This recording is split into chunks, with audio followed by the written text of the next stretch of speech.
ਇੱਕ ਬਹੁਤ ਹੀ ਇਮਾਨਦਾਰ ਅਤੇ ਸੱਚੀ ਸੁੱਚੀ ਸ਼ਖਸੀਅਤ ਦੇ ਮਾਲਕ ਸੰਤ ਸਵਿੰਦਰ ਸਿੰਘ ਨਾਮਧਾਰੀ ਪਿਛਲੇ ਦਿਨੀ ਆਪਣੇ ਸਵਾਸਾਂ ਦੀ ਪੂੰਜੀ ਨੂੰ ਖਰਚਦੇ ਹੋਏ ਪਰਮਾਤਮਾ ਦੇ ਚਰਨਾਂ ਵਿੱਚ ਜਾ ਬਿਰਾਜੇ।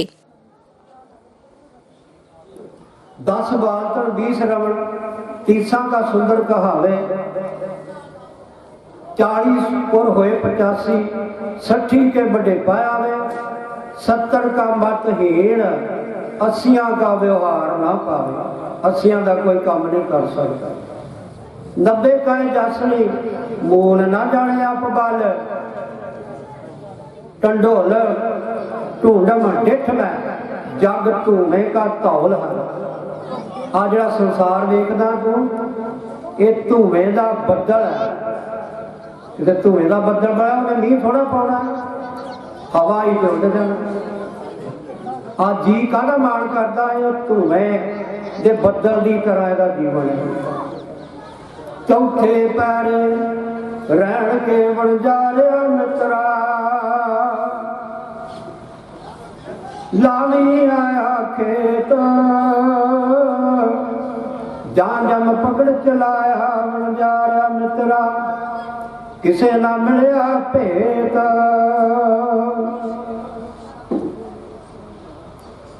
चौथा पैर आ गया बड़े पा आ गया ते बड़े फिर कमजोरी आ गई सवासे गिनती दे दिते सी जे 24,000 सवास बंदे का रोज का ਇਹਦਾ व्यर्थ ਹੁੰਦਾ है नाम तो बगैर।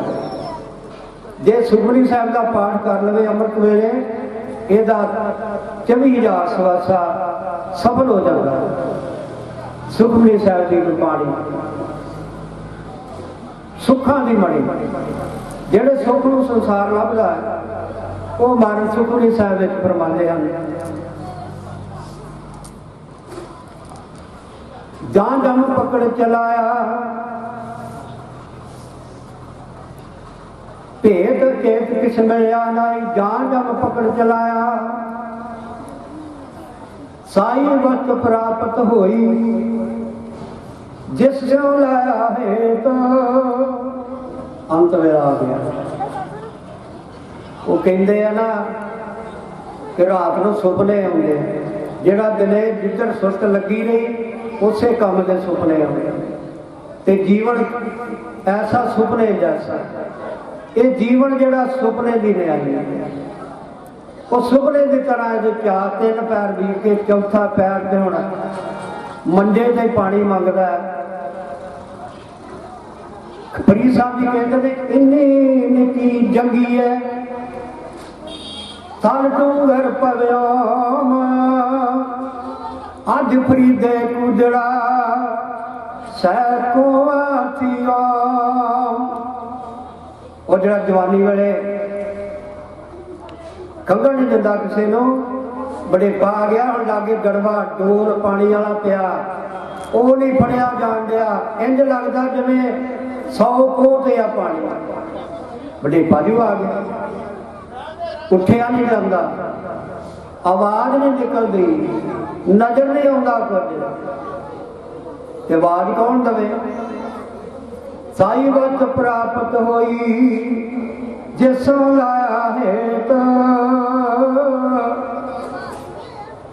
चौथे पैरे को नानक चौथे पैरे रहन के वणजारे मित्रा लावी आया खेत।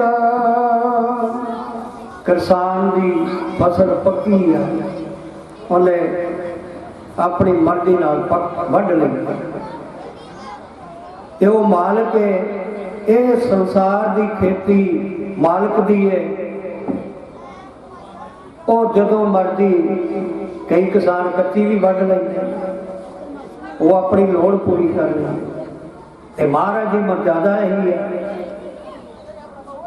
जी नूं जिन्नी उम्र दिंदा है उहदे तो एक सवासे का वाधा घाटा नहीं होता। 4 पैर बीत गए संसार के लोग सुख के जतन बहुत किए दुख को कियो ना कोए कहो नानक सुन रे मना हर भावै सोए। सारे सुख दे मगन दौड़ते। साहब तेग बहादुर गुरु नानक पातशाह जी की बाणी वैरागमई बाणी धन श्री गुरु तेग बहादुर महाराज सच्चे पातशाह जी फरमाते ने, तू सुख दे मगर दौड़ रहा ते दुख का जतन नहीं करता, क्योंकि तुहानू अमृत वेले उठना पैना, संतां दे दर्शन करन जाना पैना, घर का काम छड्डना पैना। ते मारे कहते कोई गल नहीं, ऐतवार छुट्टी कर लिया कर, नहीं तो मत्स्या वाले दिन छुट्टी कर लिया कर। पहले पहले जट किसान बहुत भी मत्स्या इशनान कराउण लै जांदे सन। छोटे छोटे होंदे सा ते साडे वड्डियां ने बौल खंडे नौशहरा साहब बुरज साहब सरोवर विचों बाल्टियां नाल उन्हां दा भी इशनान कराउणा ते आप भी करना, तो कोई दसवंध दे के आना, कोई सेवा, कोई दर्शन, ये जन्म दृष्टि का सफल हो जाता। एक राजा बन होया,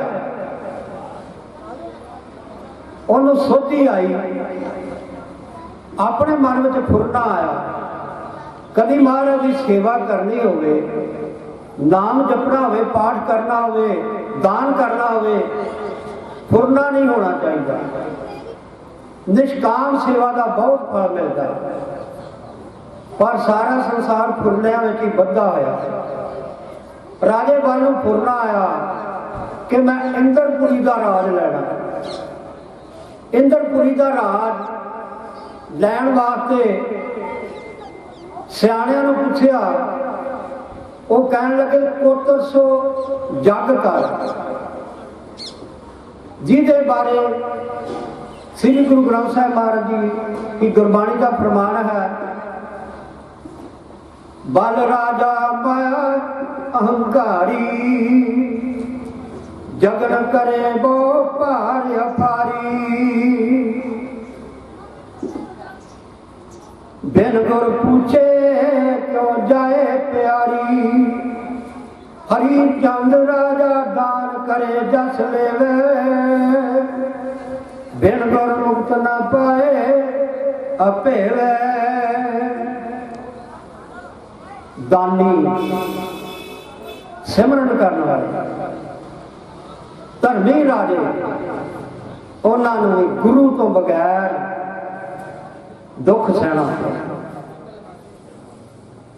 गुरबिन घोर अंधार गुरु बिन समझ ना आवे, गुरबिन सुरत ना सिद्ध गुरु बिन मुक्त ना पावे। ते गुरु नूं धारण वास्ते, नाम लैण वास्ते कबीर साहब जी फरमाते हैं, ये भजन जिहड़ा लैना महाराज कोलों, सिमरन लैना, ये कोई सस्ता मिल जाता नहीं मिलता। बाणी पढ़ो, कबीर साहब जी कहते हैं, कबीरा तू ही कबीर तू, तेरो नाम कबीर, राम रतन तब पाइए जो पहले तजे शरीर। नाम लेना, भजन लेना, गुरु वाला बनना, ते गुरु ते सिर मंगदा। सिर केड़ा मंगदा? आ जिहड़ा नजर आ रहा है ये नहीं। मारे कहते कबीर साहब पहलो अपने शरीर का मोह त्याग दे कि मेरा तन है, ਇਹਦਾ मोह त्याग ते राम रतन तब मिले, पहले तजे शरीर, पहलो मोह त्याग अपने परिवार का, लोग कटंब सब हूं ते तोरे, रिश्तेदारी भैन भरा उन्हां नाल नाता मोह दा तोड़, विचरे वरते उन्हां नाल पर मोह ना पावे। मोह पा लिया ते मेरी मेरी करता रह गया, ते जे कहता तू तू, ते फिर कबीर साहब कहते कबीरा तू करता तू हुआ, मुझ में रहा ना हूं, जब आपा परका मिट गया जत देखा तत तू, जब भी गल करे तू ही आ, तू ही आ, तू ही आ, मेरा मुझ में किछ नहीं, जो किछ है सो तेरा। ये मिट्टी के पुतले नूं, ये सोने के मंदिर नूं सिख बन के मारे को भजन लैके ये सफल हो जाता। भैओ कृपा पाल ठाकुर सेवक को सवरे हल्क पलाता, धन सेवक धन नानक सेवक ओ आया, जिन नानक खसम पछाता। ਉਹਨਾਂ ਦੀ ਯਾਦ ਵਿੱਚ ਇੱਕ ਧਾਰਮਿਕ ਸਮਾਗਮ ਦਾ ਆਯੋਜਨ ਉਹਨਾਂ ਦੇ ਸਮੂਹ ਪਰਿਵਾਰ ਵੱਲੋਂ, ਜਿਨ੍ਹਾਂ ਵਿੱਚ ਜਗਦੀਸ਼ ਕੌਰ, ਦਲਜੀਤ ਸਿੰਘ, ਪਲਵਿੰਦਰ ਕੌਰ, ਰਜਵੰਤ ਕੌਰ, ਬਲਜਿੰਦਰ ਕੌਰ, ਸ਼ਰਨਜੀਤ ਕੌਰ, ਜਗਜੀਤ ਸਿੰਘ, ਲਖਵਿੰਦਰ ਕੌਰ, ਸੁਖਵਿੰਦਰ ਕੌਰ, ਬਲਵਿੰਦਰ ਸਿੰਘ, ਹਰਪਾਲ ਸਿੰਘ, ਹਰਪਿੰਦਰ ਸਿੰਘ ਅਤੇ ਉਹਨਾਂ ਦੇ ਸਮੂਹ ਪਰਿਵਾਰ ਵੱਲੋਂ ਉਹਨਾਂ ਦੇ ਗ੍ਰਹਿ ਪਿੰਡ ਕਲੇਰ ਕਲਾਂ, ਜ਼ਿਲ੍ਹਾ ਗੁਰਦਾਸਪੁਰ ਵਿਖੇ ਕਰਵਾਇਆ ਗਿਆ, ਜਿਸ ਵਿੱਚ ਰਾਗੀ ਸਿੰਘਾਂ ਵੱਲੋਂ ਕੀਰਤਨ ਦੀ ਹਾਜ਼ਰੀ ਲਗਵਾਈ ਅਤੇ ਆਈਆਂ ਹੋਈਆਂ ਸਮੂਹ ਸੰਗਤਾਂ ਨੂੰ ਉਸ ਪਰਮਪਿਤਾ ਪਰਮਾਤਮਾ ਦੇ ਚਰਨਾਂ ਨਾਲ ਜੋੜਿਆ। ਸਰਦਾਰ ਸਵਿੰਦਰ ਸਿੰਘ ਨਾਮਧਾਰੀ ਜੀ ਦਾ ਜਨਮ ਪਿਤਾ ਸਰਦਾਰ ਸੁਰੈਣ ਸਿੰਘ ਜੀ ਦੇ ਘਰ ਮਾਤਾ ਸਰਦਾਰਨੀ ਸੁਰਜੀਤ ਕੌਰ ਹੁਣਾਂ ਦੀ ਕੁੱਖੋਂ ਪਿੰਡ ਕਲੇਰ ਕਲਾਂ, ਜ਼ਿਲ੍ਹਾ ਗੁਰਦਾਸਪੁਰ ਵਿਖੇ 8 ਅਪ੍ਰੈਲ 1951 ਨੂੰ ਹੋਇਆ। ਆਪ ਜੀ ਬਚਪਨ ਤੋਂ ਹੀ ਬਹੁਤ ਹੀ ਸੁਗੜ, ਸਿਆਣੇ, ਹੋਣਹਾਰ ਪ੍ਰਤਿਭਾ ਦੇ ਮਾਲਕ ਅਤੇ ਧਾਰਮਿਕ ਬਿਰਤੀਆਂ ਵਾਲੇ ਸਨ। ਮੁੱਢਲੀ ਪੜ੍ਹਾਈ ਆਪ ਜੀ ਨੇ ਪਿੰਡ ਕਲੇਰ ਕਲਾਂ ਤੋਂ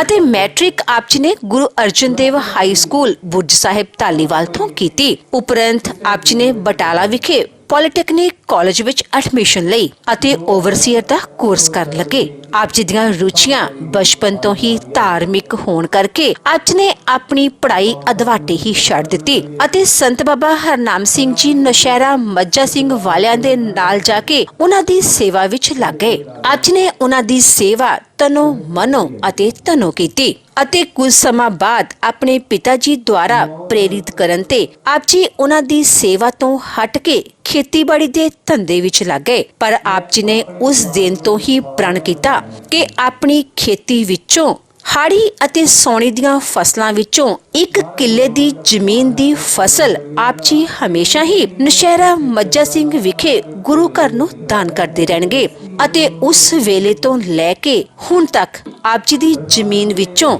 ਹਰ ਸਾਲ 1 ਕਿੱਲੇ ਦੀ ਜ਼ਮੀਨ ਦੀ ਫਸਲ ਗੁਰੂ ਘਰ ਨੌਸ਼ਹਿਰਾ ਮੱਝਾ ਸਿੰਘ ਵਿਖੇ ਅਰਪਿਤ ਹੁੰਦੀ ਸੀ। ਆਪ ਜੀ ਦਾ ਵਿਆਹ ਸੰਨ 1972 ਵਿੱਚ ਸਰਦਾਰਨੀ ਗੁਰਮੀਤ ਕੌਰ ਹੁਣਾਂ ਨਾਲ ਹੋਇਆ। ਵਿਆਹ ਉਪਰੰਤ ਆਪ ਜੀ ਨੇ ਆਪਣੀਆਂ ਪਰਿਵਾਰਕ ਜ਼ਿੰਮੇਦਾਰੀਆਂ ਨੂੰ ਬਾਖੂਬੀ ਨਿਭਾਇਆ। ਆਪ ਜੀ ਦੇ ਘਰ ਬੇਟੀਆਂ ਜਗਦੀਸ਼ ਕੌਰ, ਪਲਵਿੰਦਰ ਕੌਰ, ਰਜਵੰਤ ਕੌਰ, ਬਲਜਿੰਦਰ ਕੌਰ ਅਤੇ ਸ਼ਰਨਜੀਤ ਕੌਰ ਅਤੇ ਬੇਟੇ ਦਲਜੀਤ ਸਿੰਘ ਨੇ ਜਨਮ ਲਿਆ। ਆਪ ਜੀ ਨੇ ਆਪਣੇ ਬੱਚਿਆਂ ਨੂੰ ਖੂਬ ਚੰਗੇ ਸੰਸਕਾਰ ਦਿੱਤੇ, ਪੜ੍ਹਾਇਆ ਲਿਖਾਇਆ ਅਤੇ ਸਮਾਜ ਦੇ ਚੰਗੇ ਨਾਗਰਿਕ ਬਣਾਇਆ। ਅੱਜ ਆਪ ਜੀ ਦੀਆਂ ਬੇਟੀਆਂ ਆਪੋ ਆਪਣੇ ਘਰਾਂ ਵਿੱਚ ਖੁਸ਼ੀ ਵਿਅਹਤਾ ਜੀਵਨ ਬਤੀਤ ਕਰ ਰਹੀਆਂ ਹਨ ਅਤੇ ਆਪ ਜੀ ਦੇ ਬੇਟੇ ਦਲਜੀਤ ਸਿੰਘ ਜੀ ਆਪਣੇ ਪਿਤਾ ਜੀ ਦੇ ਨਕਸ਼ੇ ਕਦਮਾਂ ਤੇ ਚੱਲਦਿਆਂ ਆਪਣਾ ਕਾਰੋਬਾਰ ਕਰ ਰਹੇ ਹਨ ਅਤੇ ਸਮਾਜ ਵਿੱਚ ਨਾਮਣਾ ਖੱਟ ਰਹੇ ਹਨ। ਸਰਦਾਰ ਸਵਿੰਦਰ ਸਿੰਘ ਜੀ ਪਰਮਾਤਮਾ ਦੇ ਘਰ ਪ੍ਰਤੀ ਸੱਚੇ ਸ਼ਰਧਾਵਾਨ ਸਨ। ਆਪ ਜੀ ਪੱਕੇ ਨਿਤਨੇਮੀ ਸਨ। 2 ਟਾਈਮ ਦਿਨ ਵਿੱਚ ਕੇਸੀ ਇਸ਼ਨਾਨ ਕਰਨਾ ਆਪਣਾ ਨਿਤਨੇਮ ਕਰਨਾ ਆਪ ਜੀ ਦੀ ਦਿਨਚਰਿਆ ਸੀ। ਆਪ ਜੀ ਰੋਜ਼ਾਨਾ ਸਵੇਰੇ 2 ਵਜੇ ਉੱਠ ਕੇ ਸ਼੍ਰੀ ਬੰਗਲਾ ਸਾਹਿਬ ਤੋਂ ਨਿਤਨੇਮ ਸੁਣਿਆ ਕਰਦੇ ਸਨ ਅਤੇ ਪੂਰੀ ਰਹਿਤ ਮਰਿਆਦਾ ਵਾਲੇ ਇਨਸਾਨ ਸਨ। ਸਰਦਾਰ ਸਵਿੰਦਰ ਸਿੰਘ ਜੀ ਗਰੀਬਾਂ ਅਤੇ ਦੀਨ ਦੁਖੀਆਂ ਦੀ ਮਦਦ ਹਮੇਸ਼ਾ ਹੀ ਤਨੋ ਮਨੋ ਅਤੇ ਤਨੋ ਕਰਿਆ ਕਰਦੇ ਸਨ। ਆਪ ਜੀ ਬਹੁਤ ਹੀ ਮਿੱਠੀ ਬੋਲੀ ਦੇ ਅਤੇ ਸ਼ਾਂਤ ਬਿਰਤੀ ਦੇ ਮਾਲਕ ਸਨ।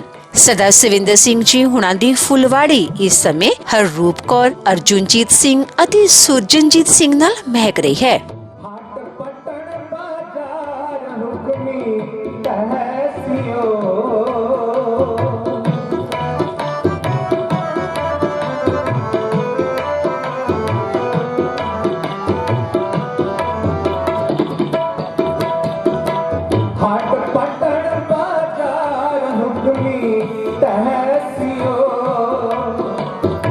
राजे रैयत सिकदार कोई न रहसियो, राजे रैयत सिकदार कोई न रहसियो, कोई न रहसियो, कोई न रहसियो, कोई न रहसियो,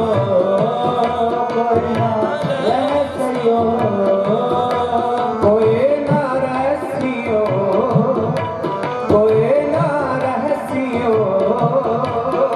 ना रहसियो, कोई ना रहसियो।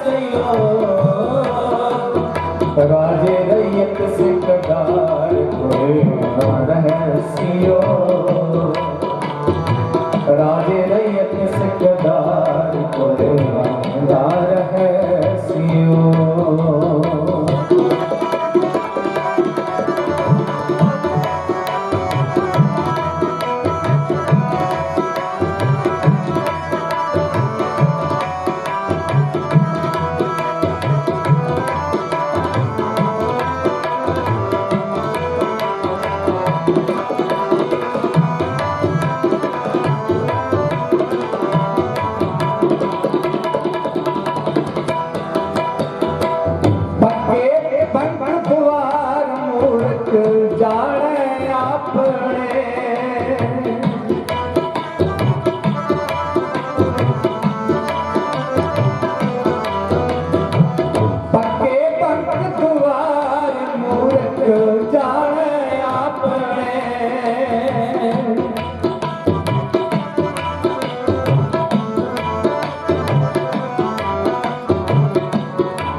दर्ब परे पंगार रीते एक खड़े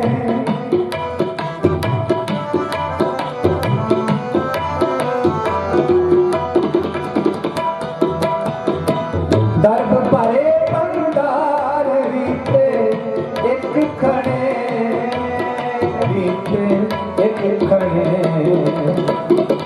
राजे रैयत सिकदार कोरे सियो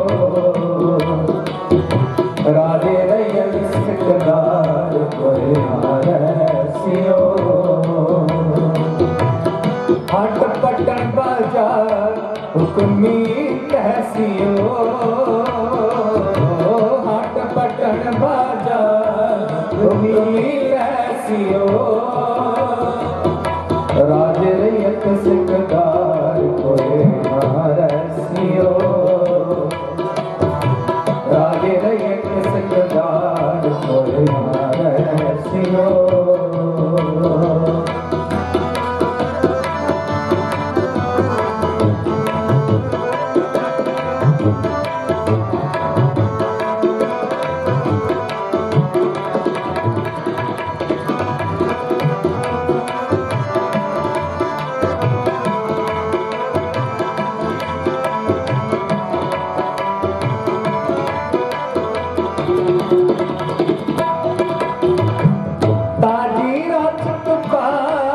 हाथी पाखरे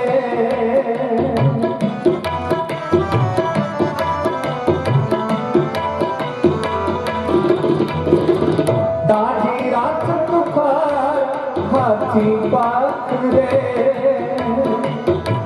बाग में लिखतार बार कैसे अपने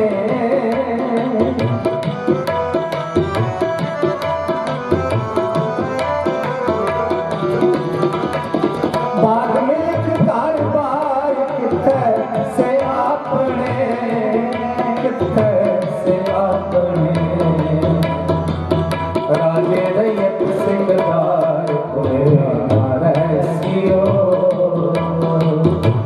राजे रैयत सिकदार कोरे सियो हट पटन बाजार हुक्मी तहसियो हट पटन बाजार हुक्मी रहसियो हट पटन बाजार हुक्मी तहसियो राजे रैयत सिकदार कोरे रहसियो राजे रैयत सिकदार कोरे रहसियो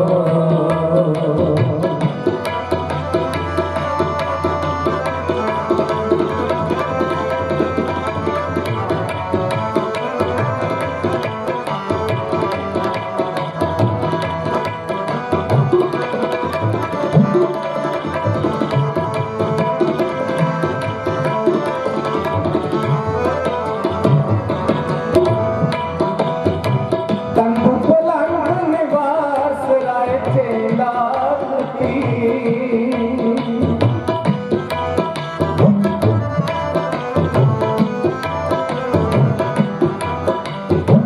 तंबू पलंग निवार सराय के लाल सी नानक सच दरबार शनाखत कुदरती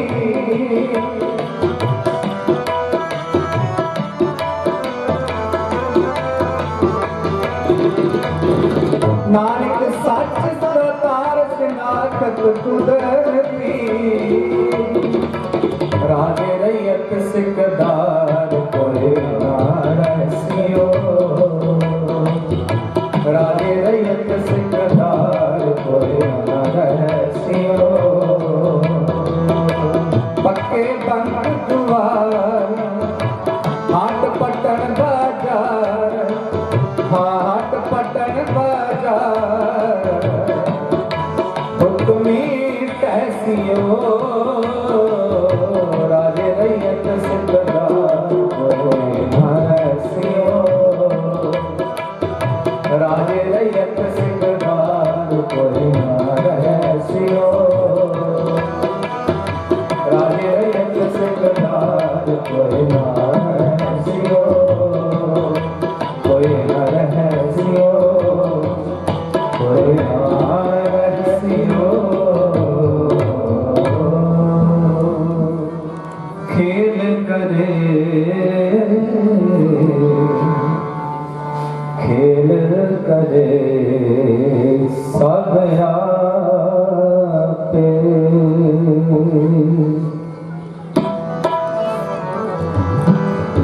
मौला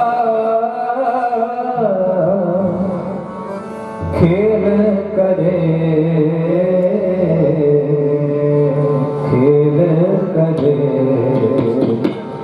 सब आपे खेल करे सब आपे मौला खेल करे खेल करे सब आपे खेल करे सब आपे खेल करे सब आपे मौला खेल करे सब आपे खेल करे सब आपे मौला खेल करे सब आपे खेल करे सब आपे मौला खेल करे सब आपे खेल करे सब आपे मौला खेल करे सब आपे मौला खेल करे खेल करे सब आपे मौला खेल करे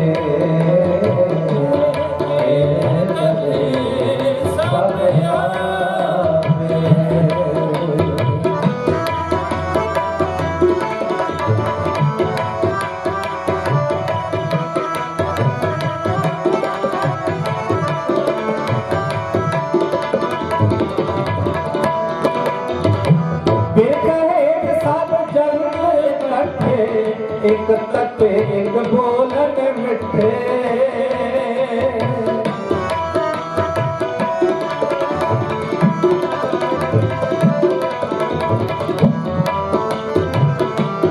फिर कहे सब जंग तटे एक तटे एक बोलन मिठे आस्थ उदोत पाया उठ चले ज्यों ज्यों बिहारिया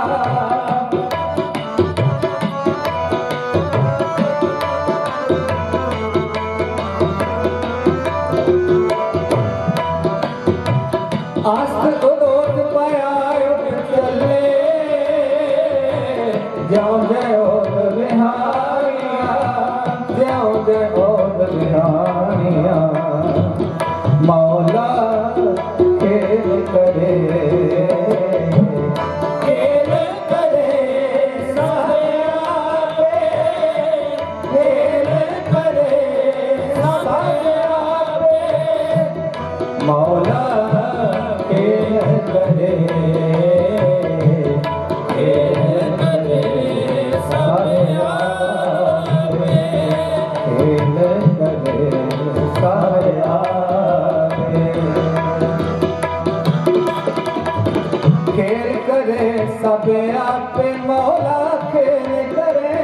आपे खेल करे सब आपे मौला खेल करे सब आपे खेल करे सब आपे मौला खेल करे सब आपे खेल करे सब आपे मौला खेल करे सब आपे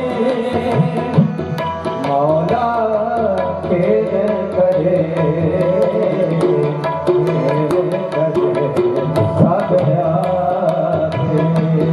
मौला खेल करे सब खेल करे सब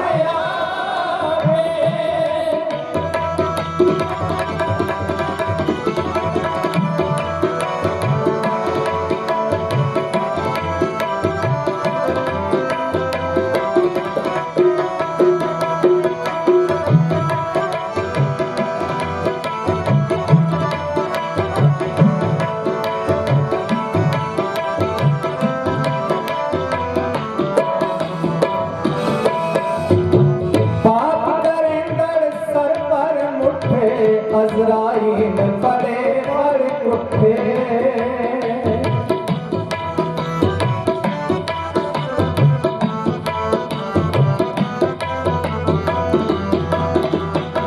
पाप करेंगे सर पर उठे अज़राइल पड़े पर उठे दो जिक पाए सिर जनहार लेखा मंगे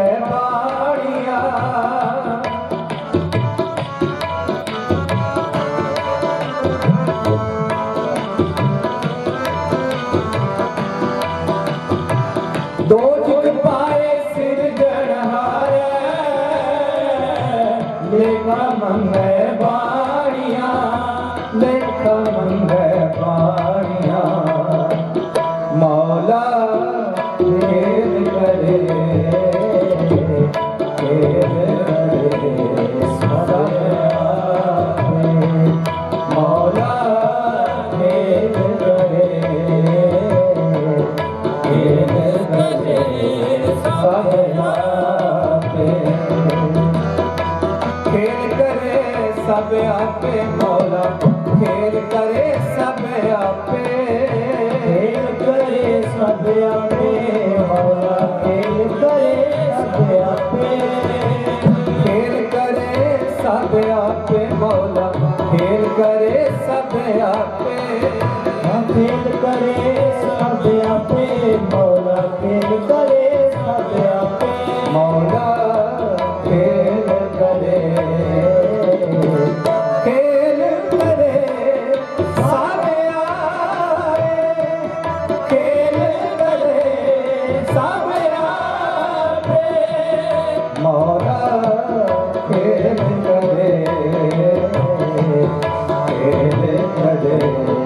सब आपे खेल करे सब आपे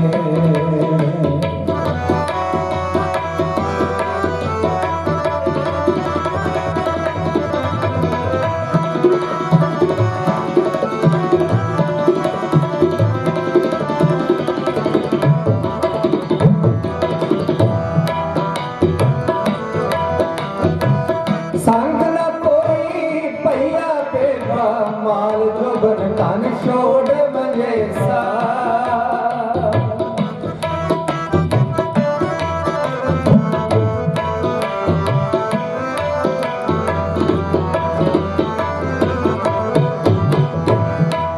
संग न कोई पहिया बेबा माल जो बन तन छोड़ मजे सा करण करीम न जातो करता दिल पीड़े क्यों कहानियां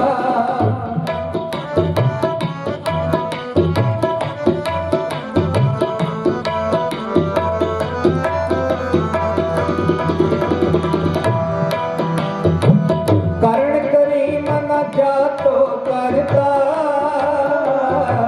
दिल पीड़े क्यों कहानियां दिल पीड़े क्यों मौला खेल करे, खेल करे सब आए, मौल करे सब आए, मौला खेल करे, खेल करे सब आए, खेल करे सब आए।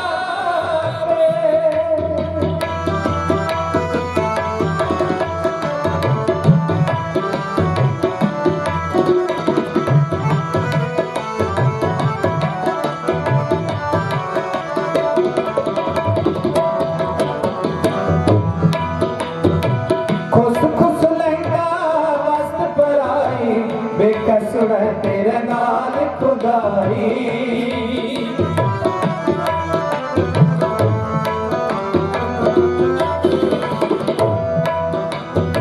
खुश खुश लहंगा मस्त पराई, बेकसूर तेरे नाल खुदाई। दुनिया लब पया खाते अंदर, अगली गल न जानिया।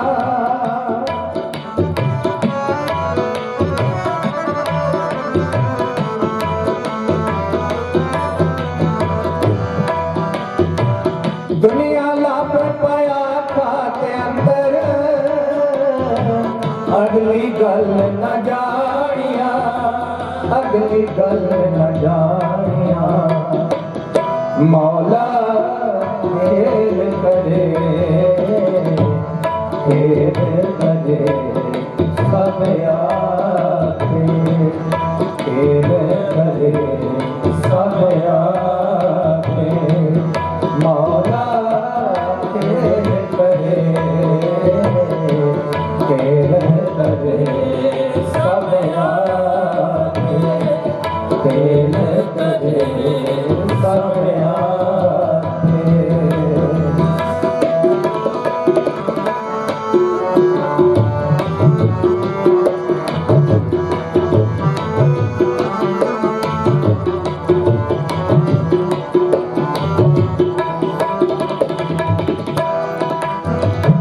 जम जम मरे मरे फिर जमे, बहुत सजाए पया देश नमे।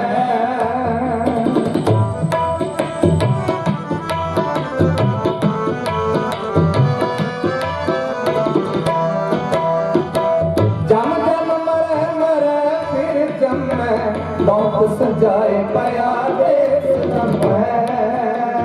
जिनकी तक सह न जानी अंदा, ता दुख सह भरानिया।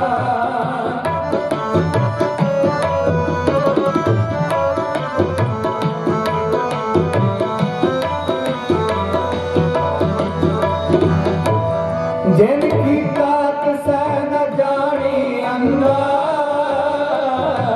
ता दुख सह भरानिया, ता दुख सह भरानिया। मौला खेल करे, खेल करे सब आके, खेल करे सब आके, मौला खेल करे, खेल करे सब आके, खेल करे सब आके।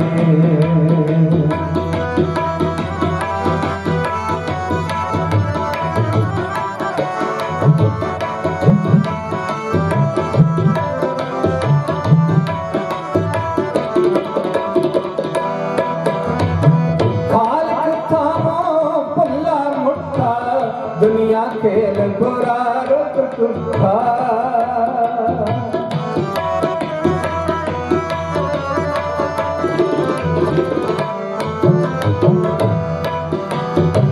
खालिक थामो भुल्ला मुठा, दुनिया खेल बुरा रुक टुठा। सिद्ध सबूरी संत न मिलियो, बताया पण पा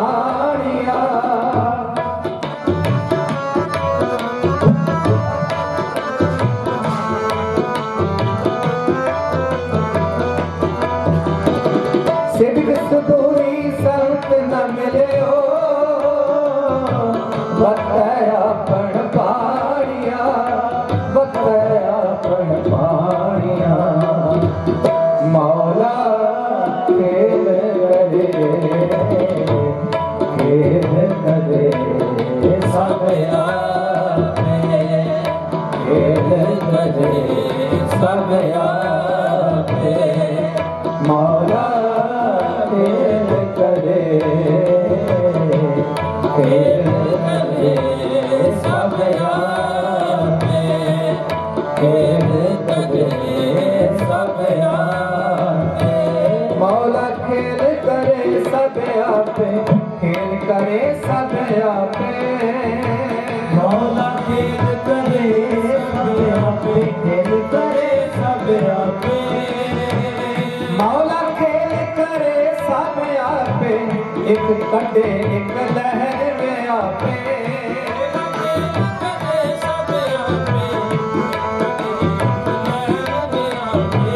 ज्यों चाहे त्यों त्यों नचन, सिर सिर गिरत बिहारियां,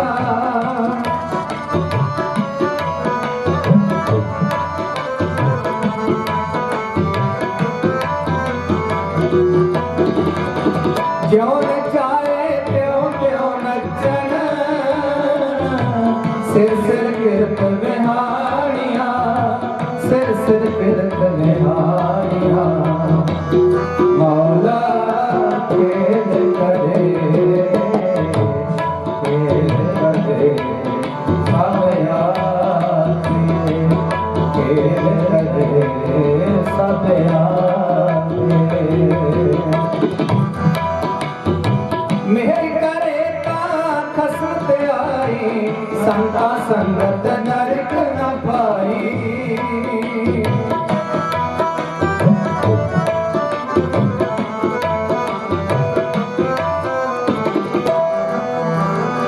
मेहर करे ता खसमत आई, संता संगत नरक न पाई, अमृत नाम दान नानक को, गुण गीता नित बखाड़िया,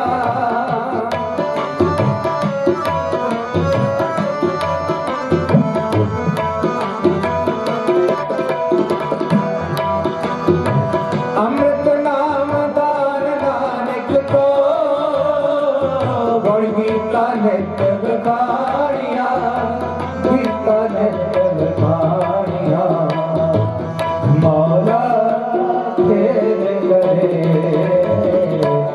खेल करे सब आपे, खेल करे सब आपे, मौला खेल करे, खेल करे सब आपे, खेल करे सब आपे, खेल करे सब आपे। ਹਜ਼ੂਰੀ ਰਾਗੀ ਜੱਥਾ ਗੁਰਦੁਆਰਾ ਸ੍ਰੀ ਭੋਲਾ ਸਾਹਿਬ ਨੌਸ਼ਹਿਰਾ ਸਾਹਿਬ ਤੋਂ ਹਾਜ਼ਰੀ ਭਰ ਕੇ ਗਏ ਨੇ। ਜਿਹੜੀ ਵਿਚਾਰ ਭਾਈ ਹਰਪ੍ਰੀਤ ਸਿੰਘ ਜੀ ਕਰ ਰਹੇ ਸੀ ਉਹੀ ਵਿਚਾਰ ਨੂੰ ਥੋੜਾ ਜਿਹਾ ਅੱਗੇ ਲੈ ਕੇ ਜਾ ਕੇ ਫਿਰ ਮੈਂ ਫਤਿਹ ਬੁਲਾ ਦੇਣੀ। ਆਪ ਜੀ ਬੜੇ ਚਿਰ ਦੇ ਬੈਠੇ ਹੋ, ਅਗਲਾ ਵੀ ਕੋਈ ਸਮਝਣ ਹੈ।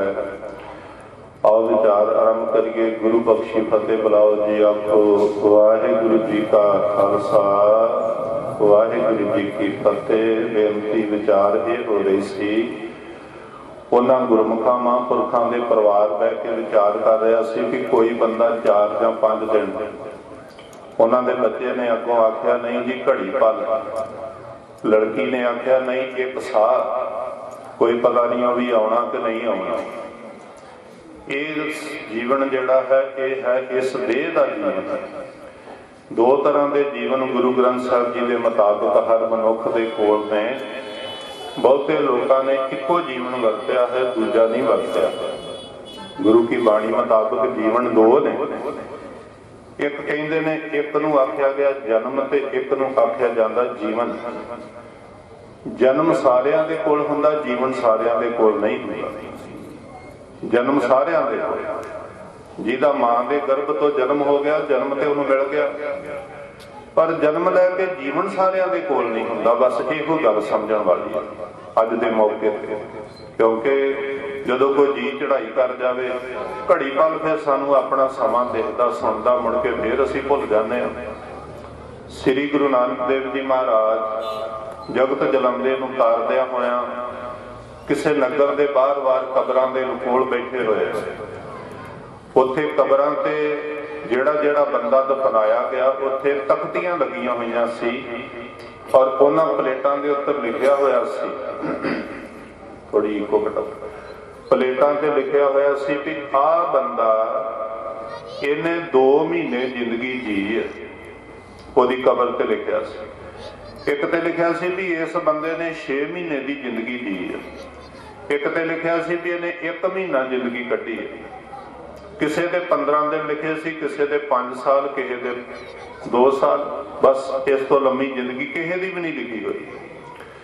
ਭਾਈ ਮਰਦਾਨਾ ਜੀ ਪੁੱਛਦੇ ਆ ਗੁਰੂ ਨਾਨਕ ਦੇਵ ਜੀ ਨੂੰ, ਮਹਾਰਾਜ ਜੀ ਇਸ ਪਿੰਡ ਦੇ ਲੋਕ ਨਿੱਕੀ ਉਮਰ ਵਿੱਚ ਮਰ ਜਾਂਦੇ ਰਹੇ ਆ? ਕਿਉਂਕਿ ਪਿੰਡ 'ਚ ਤੇ ਸਿਆਣੇ ਬੰਦੇ ਵੀ ਵੇਖੇ ਨੇ ਫਿਰਦੇ, ਚਿੱਟੀਆਂ ਦਾੜੀਆਂ ਵਾਲੇ ਵੀ ਹੈ ਨੇ। ਆ ਜਿੰਨੇ ਵੀ ਇੱਥੇ ਮਰੇ ਨੱਪੇ ਹੋਏ ਨੇ ਸਾਰਿਆਂ ਦਾ ਇਹੋ ਲਿਖਿਆ ਹੋਇਆ ਵੀ ਕੋਈ 15 ਦਿਨ, ਕੋਈ ਮਹੀਨਾ, ਕੋਈ 6 ਮਹੀਨੇ, ਕੋਈ 2 ਸਾਲ। ਇਹ ਕੀ ਗੱਲ ਹੈ, ਸਾਰੇ ਛੋਟੀ ਉਮਰ ਵਿੱਚ ਮਰ ਗਏ ਨੇ? ਮਾਰੇ ਕਹਿੰਦੇ ਨੇ ਨਹੀਂ ਮਰਦਾਨਿਆ, ਕਿ ਛੋਟੀ ਉਮਰ ਵਿੱਚ 2 ਤਰ੍ਹਾਂ ਦੇ ਜੀਵਨ ਨੇ। ਕਿਸੇ ਕੋਲ ਇੱਕੋ ਹੀ ਜੀਵਨ ਹੁੰਦਾ, ਦੂਜੇ ਵੱਲ ਲੋਕੀ ਧਿਆਨ ਹੀ ਨਹੀਂ ਕਰਦੇ। ਮਾਰੇ ਕਹਿੰਦੇ ਨੇ ਆ ਜਿਹਦੀ ਤਖਤੀ ਲਿਖੀ ਹੋਈ ਆ ਨਾ ਕਿ ਇਹਨੇ 15 ਦਿਨ ਜ਼ਿੰਦਗੀ ਜੀ ਆ, ਇਹਦੀ ਉਮਰ ਤੇ ਸਰੀਰ ਦੀ ਬਥੇਰੀ ਹੋਈ, ਪਰ ਇਹ ਕੇਵਲ 15 ਦਿਨ ਇਹਨੇ ਕਿਸੇ ਗੁਰੂ ਪੀਰ ਦੇ ਚਰਨੀ ਪੈ ਕੇ ਤੇ ਪ੍ਰਮਾਤਮਾ ਦਾ ਨਾਮ ਜਪਿਆ ਵਾ। ਇਹਦੇ ਦਰਗਾਹ ਵਿੱਚ 15 ਦਿਨ ਹੀ ਲੇਖੇ ਵਿੱਚ ਪਏ ਨੇ, ਪਹਿਲੀ ਜ਼ਿੰਦਗੀ ਇਹਦੀ ਵਿਅਰਥ ਚਲੀ ਗਈ। ਆ ਜਿਸ ਬੰਦੇ ਦੀ ਤਖਤੀ 6 ਮਹੀਨੇ ਦੀ ਲੱਗੀ ਆ ਨਾ, ਇਹਨੇ ਆਤਮਿਕ ਤੌਰ ਤੇ ਜੀਵਨ 6 ਮਹੀਨੇ ਹੀ ਜੀਆ ਵਾ। ਬਾਕੀ ਖਾਧਾ ਪੀਤਾ ਤੇ ਬਥੇਰਾ ਹੋਏਗਾ, ਹੰਡਾਇਆ ਵੀ ਬਥੇਰਾ ਹੋਏਗਾ, ਕਿਉਂਕਿ ਸ਼ਬਦ ਸਰਵਣ ਕਰਾ ਕੇ ਗਏ ਨੇ। ਭਾਈ ਰੇ ਰਾਮ ਕਹੋ ਚਿਤ ਲਾਏ, ਹਰ ਜਸ ਵਖਰ ਲੈ ਚਲੋ, ਸ਼ੌ ਦੇਖੇ ਪਤੇ ਆਏ। ਅਗਲੇ ਪਾਸੇ ਮਾਲਕ ਬੜਾ ਸਿਆਣਾ ਬੈਠਾ ਹੋਇਆ, ਜਿਹਦੇ ਕੋਲ ਜਿੱਦਾਂ ਦੀ ਵਸਤੂ ਹੋਈ ਉਹਨੇ ਉਸੇ ਵੇਲੇ ਪਛਾਣ ਲੈਣਾ ਵੀ ਇਹ ਦੁਨੀਆ ਤੋਂ ਕੀ ਲੈ ਕੇ ਆਇਆ ਹੈ, ਤੇ ਜੋ ਕੋ ਲੈ ਕੇ ਆਇਆ ਹੋਏਗਾ ਉਹਦੇ ਮੁਤਾਬਕ ਉਹਦੇ ਉੱਤੇ ਹੁਕਮ ਦੀ ਕਲਮ ਵਰਤ ਜਾਂਦੀ ਆ। ਹੁਕਮ ਦੀ ਕਲਮ ਕੀ ਵਰਤਦੀ ਆ? ਇੱਕ ਬੱਚਾ ਜੰਮਦਿਆਂ ਹੀ ਮਹੱਲਾ ਵਾਲਿਆਂ ਦੇ ਘਰ ਜਨਮ ਲੈਂਦਾ, ਜੰਮਦਿਆਂ ਹੀ ਲੱਖਾਂ ਕਰੋੜਾਂ ਦਾ ਮਾਲਕ। ਇੱਕ ਬੱਚਾ ਜੰਮਦੇ ਕੱਖਾਂ ਦੀ ਕੁੱਲੀ ਮੰਗਤਿਆਂ ਦੇ ਘਰ ਜਨਮ ਲੈਂਦਾ, ਉਹ ਮੰਗਤਿਆਂ ਦੇ ਘਰ ਜੰਮਿਆ ਤੇ ਮੰਗ ਕੇ ਸਾਰੀ ਜ਼ਿੰਦਗੀ ਪੂਰਾ ਹੋ ਜਾਂਦਾ। ਉਹਦੀ ਗਰੀਬੀ ਤੇ ਦੁੱਖ ਭੁੱਖ ਉਹਦਾ ਮੁੱਕਦਾ ਹੀ ਨਹੀਂ। ਉਹ ਕੀ ਆ ਫਿਰ? ਉਹ ਹੁਕਮ ਆ ਜੋ ਗੁਰੂ ਰਸ ਦੀ ਬਾਣੀ ਵਿੱਚ ਅਸੀਂ ਰੋਜ਼ ਪੜ੍ਹਦੇ ਆ ਨਾ, ਕਿ ਤੂੰ ਕਰਤਾ ਸਚਿਆਰ ਮੈਂਡਾ ਸਾਈਂ, ਜੋ ਤੂੰ ਦੇਹ ਸੋਈ ਹਉ ਪਾਈ। ਹੇ ਗਰੀਬ ਨਵਾਜ, ਜੋ ਤੂੰ ਸਾਨੂੰ ਦਿੰਨਾ ਵਾ ਅਸੀਂ ਉਹ ਹੀ ਪ੍ਰਾਪਤ ਕਰਦੇ ਆਂ। ਤੇ ਮਹਾਰਾਜ ਅੱਗੋਂ ਕਹਿੰਦੇ ਨੇ ਮੈਂ ਐਵੇਂ ਨਹੀਂ ਕਿਸੇ ਦੇ ਉੱਤੇ ਹੁਕਮ ਦੀ ਕਲਮ ਚਲਾ ਦਿੰਦਾ। ਜਿੱਦਾਂ ਦਾ ਕੋਈ ਬੰਦਾ ਕਰਮ ਕਰਦਾ ਉਹਦਾ ਕਰਮ ਵੇਖ ਕੇ ਉਹਦੇ ਉੱਤੇ ਹੁਕਮ ਦੀ ਕਲਮ ਚੱਲ ਜਾਂਦੀ। ਕਈਆਂ ਦੀ ਹੁਕਮ ਦੀ ਕਲਮ, ਮੈਂ ਇੱਕ ਦਿਨ ਤਾਬਿਆ ਬੈਠਾ ਹੋਇਆ ਸੀ, ਇੱਕ ਵਾਰੀ ਸਰੀਰ ਕੰਬ ਗਿਆ, ਇੱਕ ਬੀਬੀ ਮੱਥਾ ਟੇਕਣ ਆਈ ਤੇ ਉਹਨੇ ਆਪਣਾ ਪੁੱਤ ਚੁੱਕਿਆ ਹੋਇਆ ਸੀ। ਜੋ ਕਰਮ ਦੀ ਗੱਲ ਸ਼ੁਰੂ ਹੋ ਗਈ, ਉਹਨੇ ਆਪਣਾ ਬੱਚਾ ਚੁੱਕਿਆ ਹੋਇਆ 13-14 ਸਾਲ ਦਾ, ਓਡੀ ਮਾਂ ਤੇ ਓਡਾ ਹੀ ਪੁੱਤ। ਤੇ ਉਸ ਬੱਚੇ ਦੀਆਂ ਲੱਤਾਂ ਸੁੱਕੀਆਂ ਹੋਈਆਂ ਸੀ ਪੋਲੀਓ ਦੇ ਨਾਲ ਜਾਂ ਜਿਸ ਤਰ੍ਹਾਂ ਵੀ। ਓਡੀ ਮਾਂ ਤੇ ਓਡਾ ਹੀ ਪੁੱਤ, ਤੇ ਮਾਂ ਨੇ ਪੁੱਤ ਨੂੰ ਚੁੱਕਿਆ ਹੋਇਆ ਤੇ ਲੱਤਾਂ ਫੇਰ ਥੱਲੇ ਘੜੀਸਦੀਆਂ ਆਉਂਦੀਆਂ ਨੇ ਨਾਲ। ਪਤਾ ਨਹੀਂ ਉਹ ਕਿੱਡੀ ਔਖੀ ਹੋ ਕੇ ਉਹਨੂੰ ਸੰਗਤ ਵਿੱਚ ਲੈ ਕੇ ਆਈ। ਕੀ ਉਹਦਾ ਕੋਈ ਕਰਮ ਹੋਊਗਾ ਨਾ, ਤਾਂ ਹੀ ਪਰਮੇਸ਼ਰ ਨੇ ਏਦਾਂ ਕੀਤਾ ਉਹਦੇ ਨਾਲ। ਮਹਾਰਾਜ ਕਹਿੰਦੇ ਨੇ ਮੈਂ ਏਦਾਂ ਕਿਸੇ ਤੇ ਕਲਮ ਨਹੀਂ ਚਲਾ ਦਿੰਦਾ, ਕਰਮ ਵੇਖ ਕੇ ਫੇਰ ਹੀ ਕਰਮ ਚੱਲਦੀ ਹੈ। ਔਰ ਉਹਨੇ ਔਖੇ ਹੋ ਕੇ ਲਿਆਂਦਾ ਵੀ ਪਤਾ ਨਹੀਂ ਕਿਹੜਾ ਤੇਰੇ ਕੋਲ ਕਰਮ ਹੋ ਗਿਆ, ਚੱਲ ਗੁਰੂ ਗ੍ਰੰਥ ਸਾਹਿਬ ਜੀ ਦੇ ਦਰ ਦੀ ਚਰਨਾਂ ਦੀ ਧੂੜ ਤੇਰੇ ਮੱਥੇ ਤੇ ਲੱਗੇ, ਸ਼ਾਇਦ ਤੇਰਾ ਕਰਮ ਬਦਲ ਜਾਵੇ। ਗੁਰੂ ਨਾਨਕ ਦੇਵ ਜੀ ਕਹਿੰਦੇ ਨੇ ਮਰਦਾਨਿਆਂ, ਜ਼ਿੰਦਗੀ ਤੇ ਬਥੇਰੀ ਲੋਕੀ ਜੀ ਲੈਂਦੇ ਆ, ਖਾਣ ਪੀਣ ਦੇ ਚਸਕੇ ਲੋਕਾਂ ਦੇ ਪੂਰੇ ਨਹੀਂ ਹੁੰਦੇ, ਦੁਨੀਆਦਾਰੀ ਦੇ ਵੱਲੋਂ ਲੋਕਾਂ ਦਾ ਖਹਿੜਾ ਛੁੱਟਦਾ ਨਹੀਂ, ਤੇ ਜਿਹੜੀ ਅਸਲੀ ਗੱਲ ਵੱਲ ਵਾ ਉਧਰ ਲੋਕਾਂ ਦਾ ਧਿਆਨ ਹੀ ਨਹੀਂ ਆਉਂਦਾ, ਉਧਰੋਂ ਸਿਰ ਤੇ ਮੌਤ ਆ ਜਾਂਦੀ ਹੈ। ਤੇ ਕਬੀਰ ਸਾਹਿਬ ਜੀ ਕਹਿੰਦੇ ਫਿਰ ਚੱਲੇ ਜਵਾਰੀ ਦੋਏ ਹੱਥ ਝਾੜ। ਜਿੱਦਾਂ ਜੂਆ ਖੇਡਣ ਵਾਲੇ ਲੋਕ ਘਰੋਂ ਤੇ ਜੇਬਾਂ ਭਰ ਕੇ ਆਉਂਦੇ ਨੇ, ਜਦੋਂ ਜੂਏ ਦੇ ਅੱਡੇ ਚੋਂ ਨਿਕਲਦੇ ਉਹਨਾਂ ਦੇ ਪੱਲੇ ਕੱਖ ਵੀ ਨਹੀਂ ਹੁੰਦਾ, ਤੇ ਨਮੋਸ਼ੀ ਭਰਿਆ ਮੂੰਹ ਲੈ ਕੇ ਘਰ ਨੂੰ ਜਾਂਦੇ। ਉਹ ਕੌਣ ਜਾਂਦੇ ਨੇ? ਜਿਨ੍ਹਾਂ ਦਾ ਧਿਆਨ ਕਬੀਰ ਦੀਨ ਗਵਾਇਆ ਦੁਨੀ ਸਿਉ ਦੁਨੀ ਨਾ ਚਾਲੀ ਸਾਥ ਪਾਏ ਕੁਹਾੜਾ ਮਾਰਿਆ ਗਾਫਲ ਆਪਣੇ ਹਾਥ। ਗੁਰੂ ਨਾਨਕ ਸਾਹਿਬ ਕਹਿੰਦੇ ਮਰਦਾਨਿਆਂ, ਕਿਸੇ ਨੇ 15 ਦਿਨ ਸੰਗਤ ਕੀਤੀ ਆ, ਕਿਸੇ ਨੇ 6 ਮਹੀਨੇ ਸੰਗਤ ਕੀਤੀ ਆ, ਕਿਸੇ ਨੇ 2 ਸਾਲ ਸੰਗਤ ਕੀਤੀ ਆ, ਕਿਸੇ ਨੇ 5 ਸਾਲ ਗੁਰੂ ਦੇ ਚਰਨਾਂ ਦਾ ਆਨੰਦ ਮਾਣਿਆ। ਜਿੰਨਾ ਜਿੰਨਾ ਕੋਈ ਗੁਰੂ ਵਾਲਾ ਬਣ ਕੇ ਜੀਵਨ ਬਤੀਤ ਕਰਕੇ ਜਾਂਦਾ, ਉਹਨਾਂ ਦੀ ਦਰਗਾਹ ਵਿੱਚ ਲੇਖਾ ਪੈਂਦਾ, ਬਾਕੀ ਕਿਸੇ ਦਾ ਜੀਵਨ ਕਿਸੇ ਕੰਮ ਦਾ ਨਹੀਂ ਹੁੰਦਾ। ਇਹ ਤਖਤੀਆਂ ਤਾਂ ਲੱਗੀਆਂ ਨੇ, ਕੋਈ 2 ਮਹੀਨੇ ਤੋਂ ਗੁਰੂ ਵਾਲਾ ਬਣਿਆ, ਕੋਈ 15 ਦਿਨ ਦਾ, ਤੇ ਸਿਰ ਤੇ ਮੌਤ ਆ ਗਈ ਮੁੜ ਕੇ। ਇੱਕ ਪੁਰਾਣੀ ਸਾਖੀ ਸੁਣਾਉਂਦੇ ਹੁੰਦੇ ਸੀ ਗੁਰਮੁਖ ਪਿਆਰੇ, ਭਈ ਕਿਸੇ ਦੇ ਘਰ ਕੋਈ ਆਇਆ ਸਾਧੂ, ਉਹਨੇ ਬੂਹਾ ਖੜਕਾਇਆ ਤੇ ਬਹੂ ਰਾਣੀ ਨੇ ਬੂਹਾ ਖੋਲ ਕੇ ਆਂਦੀ ਹੈ, ਹਾਂਜੀ ਸੰਤ ਜੀ ਦੱਸੋ। ਕਿਉਂਕਿ ਗੁਰੂ ਅਰਜਨ ਦੇਵ ਜੀ ਕਹਿੰਦੇ ਨੇ ਜੀਵਨ ਦੀ ਗੱਲ ਹੋ ਰਹੀ। ਜੀਵਨ ਕੀ ਆ? ਜਨਮ ਤੇ ਸਾਰਿਆਂ ਦਾ ਹੋ ਗਿਆ, ਮੇਰਾ ਵੀ ਹੋ ਗਿਆ, ਤੁਹਾਡਾ ਵੀ ਹੋ ਗਿਆ। ਜੀਵਨ ਕਿਸੇ ਕਿਸੇ ਕੋਲ ਹੋਏਗਾ। ਜੀਵਨ ਕਹਿੰਦੇ ਨੇ ਜੀਵਨ ਹਰ ਜੀਵਨ ਜੀਵਨ ਹਰ ਜਪ ਸਾਧ ਸੰਗ। ਜਿਨ੍ਹਾਂ ਸੰਗਤ ਵਿੱਚ ਬਹਿ ਕੇ ਕਰਤੇ ਪੁਰਖ ਦਾ ਸਿਮਰਨ ਕੀਤਾ, ਰਹਿਤ ਰੱਖੀ, ਗੁਰੂ ਅਰਜਨ ਦੇਵ ਜੀ ਕਹਿੰਦੇ ਨੇ ਉਹਨਾਂ ਦਾ ਜੀਵਨ ਵਾ। ਬਾਕੀ ਤੇ ਐਵੇਂ ਤੁਰੇ ਫਿਰਦੇ ਦੁਨੀਆ ਤੇ। ਇਹ ਗੁਰੂ ਸਾਹਿਬ ਕਹਿ ਰਹੇ ਆ, ਮੈਂ ਨਹੀਂ ਕਹਿ ਰਿਹਾ। ਇੱਕ ਹਲੂਣਾ ਦੇ ਰਹੇ ਆ ਗੁਰੂ ਅਰਜਨ ਦੇਵ ਜੀ। ਉਹ ਫਿਰ ਜੀਵਨ ਵਾਲਾ ਇੱਕ ਦਰਵਾਜ਼ੇ ਤੇ ਆਇਆ, ਦਰਵਾਜ਼ਾ ਖੋਲਿਆ, ਉਹਨੇ ਆਖਿਆ ਪੁੱਤ ਮੈਂ ਪ੍ਰਸ਼ਾਦਾ ਛਕਣਾ। ਉਹ ਕਹਿੰਦੀ ਜੀ ਛਕਾ ਦਿੰਦੇ ਆ, ਬੈਠੋ। ਜਦੋਂ ਬੈਠੀ ਉਹ ਪ੍ਰਸ਼ਾਦਾ ਲੱਗੀ ਫੜਾਉਣ ਬੀਬੀ ਰਾਣੀ, ਤੇ ਉਹ ਗੁਰਮੁਖ ਜਿਹੜੇ ਆਏ ਉਹ ਕਹਿੰਦੇ ਨੇ ਪੁੱਤ ਇਹ ਦੱਸ ਵੀ ਇਹ ਜਿਹੜਾ ਪ੍ਰਸ਼ਾਦਾ ਵਾ ਤਾਜ਼ਾ ਛਕਦੇ ਜੇ ਕਿ ਬਹਿ ਛਕਦੇ ਜੇ? ਉਹ ਬੜੇ ਤਗੜਿਆਂ ਦੀ ਨਾਉ ਸੀ, ਘਰ ਬੜਾ ਵਸਦਾ ਰਸਦਾ ਸੀ, ਲਵੇਰੇ ਜ਼ਮੀਨਾਂ ਸਭ ਕੁਝ ਸੀ ਘਰ ਵਿੱਚ। ਉਹ ਕਹਿੰਦੇ ਆ ਪੁੱਤ ਇਹ ਦੱਸ ਵੀ ਤਾਜ਼ਾ ਖਾਂਦੇ ਜੇ ਕਿ ਵਿਆਹ? ਤੇ ਉਹ ਆਂਦੀ ਆ ਸੰਤ ਜੀ ਸੱਚੀ ਗੱਲ ਆ ਵੀ ਅਸੀਂ ਵਿਆਹ ਹੀ ਖਾਂਦੇ ਆ। ਤੇ ਉਹ ਸੱਸ ਘਰ ਵਿੱਚ ਸੀ, ਉਹਨੂੰ ਗੁੱਸਾ ਚੜ ਗਿਆ ਵੀ ਵੇਖੋ ਸਾਡੇ ਘਰ ਵਿੱਚ ਇੰਨਾ ਕੁਝ ਵਾ ਵੀ ਕਈ ਲੋਕੀ ਖਾ ਖਾ ਜਾਂਦੇ ਆ ਤੇ ਸਾਡੀ ਬਦਨਾਮੀ ਕਰਦੀ ਆ ਵੀ ਵਿਆਹ ਖਾਂਦੇ ਆ। ਉਹ ਅੱਗੋਂ ਕਹਿੰਦੇ ਆ ਪੁੱਤ ਇਹ ਦੱਸ ਤੇ ਤੇਰੀ ਉਮਰ ਕਿੰਨੀ ਆ? ਉਹ ਆਂਦੀ ਆ ਜੀ ਮੇਰੀ ਉਮਰ ਹੈਗੀ ਆ 5 ਸਾਲ। ਉਹ ਆਂਦੇ ਠੀਕ ਆ। ਤੇਰੇ ਪਤੀ ਦੀ ਉਮਰ ਕਿੰਨੀ ਆ? ਉਹ ਆਂਦੀ ਆ ਜੀ ਮੇਰੇ ਪਤੀ ਦੀ ਉਮਰ 1 ਮਹੀਨਾ। ਹਾਂਜੀ ਤੇਰੇ ਪਤੀ ਦੀ ਉਮਰ ਕਿੰਨੀ ਆ? ਤੇ ਉਹ ਆਂਦੇ ਆ ਜੀ ਮੇਰੇ ਪਤੀ ਦੀ ਉਮਰ 1 ਮਹੀਨਾ। ਤੋ ਆਂਦੇ ਆ ਤੇਰੇ ਸੱਸ ਸਹੁਰੇ ਦੀ ਉਮਰ ਕਿੰਨੀ ਆ? ਉਹ ਆਂਦੀ ਆ ਜੀ ਉਹ ਅਜੇ ਜੰਮੇ ਹੀ ਨਹੀਂ। ਹੁਣ ਇਹ ਗੱਲ ਦੁਨੀਆਦਾਰੀ ਬੰਦੇ ਨੂੰ ਪਚਦੀ ਨਹੀਂ, ਬਿਲਕੁਲ ਨਹੀਂ। ਕਿਉਂ? ਤਾਂ ਗੁਰੂ ਗ੍ਰੰਥ ਸਾਹਿਬ ਵਿੱਚ ਆਖਿਆ ਵੀ ਭਗਤਾਂ ਤੇ ਸੰਸਾਰੀਆਂ ਜੋੜ ਕਦੇ ਨਾ ਆਇਆ, ਗੁਰਮੁਖਾਂ ਦੀ ਤੇ ਦੁਨੀਆਦਾਰੀ ਦੀ ਸੱਜਣਤਾਈ ਨਹੀਂ ਨਿਭ ਸਕਦੀ। ਗੁਰਮੁਖ ਹੋਰ ਬੋਲਣਗੇ, ਦੁਨੀਆਦਾਰ ਹੋਰ ਗੱਲਾਂ ਕਰਨਗੇ। ਜਦੋਂ ਆਖਿਆ ਵੀ ਉਹ ਜੇ ਜੰਮੇ ਹੀ ਨਹੀਂ, ਉਹ ਤਾਂ ਬੜੀ ਗੁੱਸੇ 'ਚ ਵੀ ਆ ਲੈਂਦੇ ਉਹਨੂੰ। ਹਲ ਲੈ ਕੇ ਗਏ ਪਿਓ ਪੁੱਤ ਬਾਹਰ, ਪਹਿਲੋਂ ਤੈਨੂੰ ਤੇ ਹੌਲੀ ਕਰਾਂਗੇ ਨਾ। ਜਦੋਂ ਉਹ ਆਏ ਹਲ ਛੱਡਿਆ, ਮਾਂ ਨੇ ਆਉਂਦਿਆਂ ਹੀ ਪੂਰੀ ਪੱਟੀ ਪੜਾਈ ਆਪਣੇ ਪੁੱਤ ਨੂੰ ਵੀ ਇਦਾਂ ਬਦਨਾਮੀ ਕਰਦੀ। ਉਹ ਕਹਿੰਦੀ ਆ ਵਿਆਹ ਖਾਂਦੇ ਆ। ਆਪਣੀ ਵੱਡੀ ਦੱਸਦੀ ਆ ਵੀ ਮੇਰੀ 5 ਸਾਲ ਉਮਰ ਆ, ਤੇ ਤੇਰੀ ਕਹਿੰਦੀ ਉਹ ਵੀ 1 ਮਹੀਨਾ ਵਾ, ਤੇ ਸਾਡੇ ਵੱਲੋਂ ਤਾਂ ਕਹਿੰਦੀ ਵੀ ਇਹ ਜੰਮੇ ਹੀ ਨਹੀਂ। ਇਹਨੂੰ ਪੁੱਛ ਵੀ ਇਹ ਗੱਲ। ਉਹ ਮੁੰਡਾ ਹੁਣ ਸਿਆਣਾ ਹੋ ਗਿਆ ਸੀ, ਪਹਿਲੀ ਵਾਲੀ ਗੱਲ ਉਹਦੇ ਵਿੱਚ ਨਹੀਂ ਸੀ ਰਹੀ। ਉਹਨੇ ਆਖਿਆ ਮਾਰਨ ਕੁੱਟਣ ਤੋਂ ਚੰਗਾ ਵਾ ਵੀ ਪਹਿਲਾਂ ਪੁੱਛ ਹੀ ਲਈਏ ਵੀ ਇਹਨੇ ਇੰਨੀਆਂ ਗੱਲਾਂ ਕਿਉਂ ਕੀਤੀਆਂ ਨੇ। ਉਹਨੂੰ ਪੁੱਛਿਆ ਵੀ ਤੂੰ ਵਿਆਹ ਕਿੱਦਾਂ ਖਾਨੀ ਆ ਬਈ? ਉਹਨੇ ਕਿਹਾ ਮੈਂ ਵਿਆਹ ਇਸ ਕਰਕੇ ਖਾਨੀ ਆ, ਜਿੱਦਣ ਦੇ ਤੁਹਾਡੇ ਘਰ ਵਿੱਚ ਆਇਆ ਤੁਹਾਡੇ ਨਿਆਣੇ ਸਿਆਣੇ ਕੋਈ ਮੈਂ ਅੰਮ੍ਰਿਤ ਵੇਲੇ ਉੱਠ ਕੇ ਇਸ਼ਨਾਨ ਕਰਦਾ ਨਹੀਂ ਵੇਖਿਆ, ਬਿਲਕੁਲ ਨਹੀਂ। ਤੇ ਗੁਰੂ ਘਰ ਦਾ ਇਹ ਹੋਕਾ ਹੈ ਵੀ ਉੱਠ ਇਸ਼ਨਾਨ ਕਰੋ ਪ੍ਰਭਾਤੇ, ਸੋਏ ਹਰ ਆਰਾਧੇ, ਬਿਖੜੇ ਦਾਮ ਲੰਘਾਵੇ ਮੇਰਾ ਸਤਿਗੁਰ, ਸੁਖ ਸਹਿਜ ਸੇਤੀ ਘਰ ਜਾਪਤੇ। ਜਦੋਂ ਮੁਸ਼ਕਲ ਵਾਲੀ ਗੱਲ ਆਊਗੀ ਗੁਰੂ ਸਾਹਿਬ ਬਾਂਹ ਫੜ ਕੇ ਉਹਨੂੰ ਬਲਦੀ ਅੱਗ ਵਿੱਚੋਂ ਬਚਾ ਲੈਣਗੇ। ਲੋਕੀ ਸਾਰੇ ਹੀ ਨਹਾਉਂਦੇ ਨੇ, ਦਿਨ ਦਾ ਨਹਾਤਾ ਸਰੀਰ ਦੀ ਸਫਾਈ ਆ। ਅੰਮ੍ਰਿਤ ਵੇਲੇ ਦਾ ਇਸ਼ਨਾਨ ਬੰਦਗੀ ਦਾ ਇੱਕ ਹਿੱਸਾ ਹੈ। ਜਿਹੜਾ ਅੰਮ੍ਰਿਤ ਵੇਲੇ ਕੇਸਾਂ 'ਚ ਜਲ ਪਾ ਲੈਣਾ ਉਹ ਤੇ ਇੱਕ ਬੰਦਗੀ ਦਾ ਹਿੱਸਾ ਹੈ। ਹੁਣ ਉਹਨੇ ਆਖਿਆ ਮੈਂ ਤੁਹਾਡਾ ਕੋਈ ਵੀ ਜੀ ਉੱਠ ਕੇ ਬਾਣੀ ਪੜ੍ਹਦਾ ਨਹੀਂ ਵੇਖਿਆ, ਕੋਈ ਸੰਗਤ ਵਿੱਚ ਜਾਂਦਾ ਨਹੀਂ ਵੇਖਿਆ, ਤੇ ਮੈਂ ਹਿਸਾਬ ਲਾਇਆ ਵੀ ਪਿਛਲਾ ਹੀ ਕੋਈ ਤੁਹਾਡਾ ਕਰਮ ਚੰਗਾ ਸੀ ਜਿਹਦੇ ਕਰਕੇ ਬਹਿ ਕੇ ਸਾਰਾ ਟੱਬਰ ਖਾਂਦੇ ਹੋ। ਅੱਜ ਤਾਂ ਨਹੀਂ ਮੈਂ ਤੁਹਾਨੂੰ ਵੇਖਿਆ ਕਿਸੇ ਨੂੰ ਵੀ ਭਗਤੀ ਕਰਦਿਆਂ, ਪਿਛਲਾ ਫੇ ਵਿਆਹ ਹੀ ਖਾਂਦੇ ਆ ਨਾ। ਉਹਨੇ ਆਖਿਆ ਬਿਲਕੁਲ ਠੀਕ। ਉਹਨੇ ਕਿਹਾ ਤੇਰੀ ਉਮਰ 5 ਸਾਲ, ਤੂੰ ਸਾਰਿਆਂ ਤੋਂ ਵੱਡੀ ਬਣ ਕੇ ਬੈਠੀ ਹੋਈ ਆ। ਉਹਨੇ ਕਿਹਾ ਇਸ ਕਰਕੇ 5 ਸਾਲ ਆ, ਜਦੋਂ ਮੈਂ 12-14 ਸਾਲ ਦੀ ਹੋ ਗਈ ਸੀ ਮੇਰੇ ਮਾਂ ਪਿਓ ਨੇ ਖੜ ਕੇ ਮੈਨੂੰ ਅੰਮ੍ਰਿਤ ਛਕਾਤਾ ਸੀ, ਤੇ ਅੱਜ 5 ਸਾਲ ਹੋ ਗਏ ਨੇ ਮੈਂ ਗੁਰੂ ਵਾਲੀ ਬਣੀ ਹੋਈ ਆ।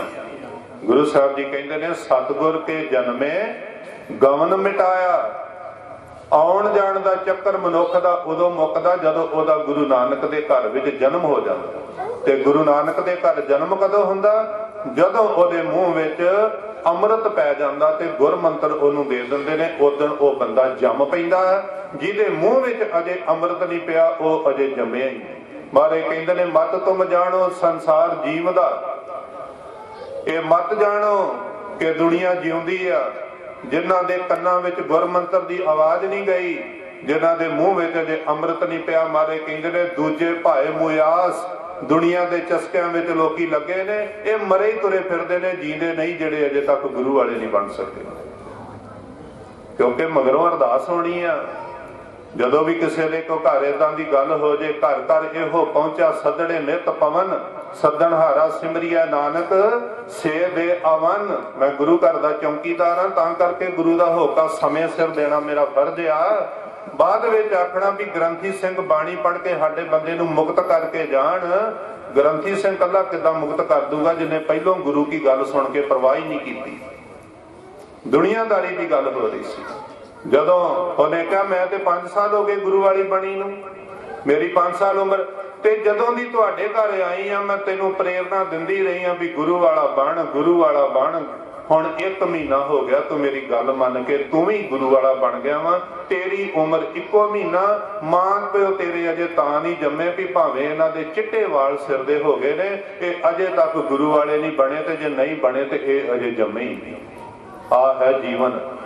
ਜਿਨ੍ਹਾਂ ਦੇ ਪੱਲੇ ਗੁਰੂ का ਬਾਣਾ ਹੈ, ਗੁਰੂ ਕੀ ਬਾਣੀ ਆ, ਗੁਰ ਮੰਤਰ ਆ ਜਿਨ੍ਹਾਂ ਦੇ ਪੱਲੇ, ਉਹ ਸਹੀ ਢੰਗ ਨਾਲ ਜੀਵਨ ਜੀ ਰਹੇ ਨੇ। ਤੇ ਜਿਨ੍ਹਾਂ ਦੇ ਪੱਲੇ ਨਹੀਂ, ਉਹਨਾਂ ਨੂੰ ਅਜੇ ਜ਼ਿੰਦਗੀ ਜਿਉਣ ਦਾ ਚੱਜ ਹੀ ਨਹੀਂ ਆਇਆ। ਮਾਰੇ ਕਹਿੰਦੇ ਇੱਕ ਨਾ ਨੂੰ ਸਭ ਸੋਝੀ ਆਈ, ਇੱਕ ਫਿਰਦੇ ਬੇਪਰਵਾਹ। ਇੱਕ ਤੇ ਸੁਣ ਕੇ ਤੇ ਮੰਨ ਲੈਂਦੇ ਨੇ, ਜਿਹੜੇ ਮੰਨ ਲੈਂਦੇ ਨੇ ਉਹਨੂੰ ਮੇਰਾ ਸਤਿਗੁਰ ਕਹਿੰਦਾ ਜਿੰਨੀ ਸੁਣ ਕੇ ਮੰਨਿਆ ਹਉ ਤਿਨ ਬਲਹਾਰੈ ਜਾਉ। ਸਦਕੇ ਜਾਵਾਂ ਉਹਨਾਂ ਦੇ ਜਿਨ੍ਹਾਂ ਨੇ ਮੇਰਾ ਹੋਕਾ ਸੁਣ ਕੇ ਮੰਨ ਲਿਆ।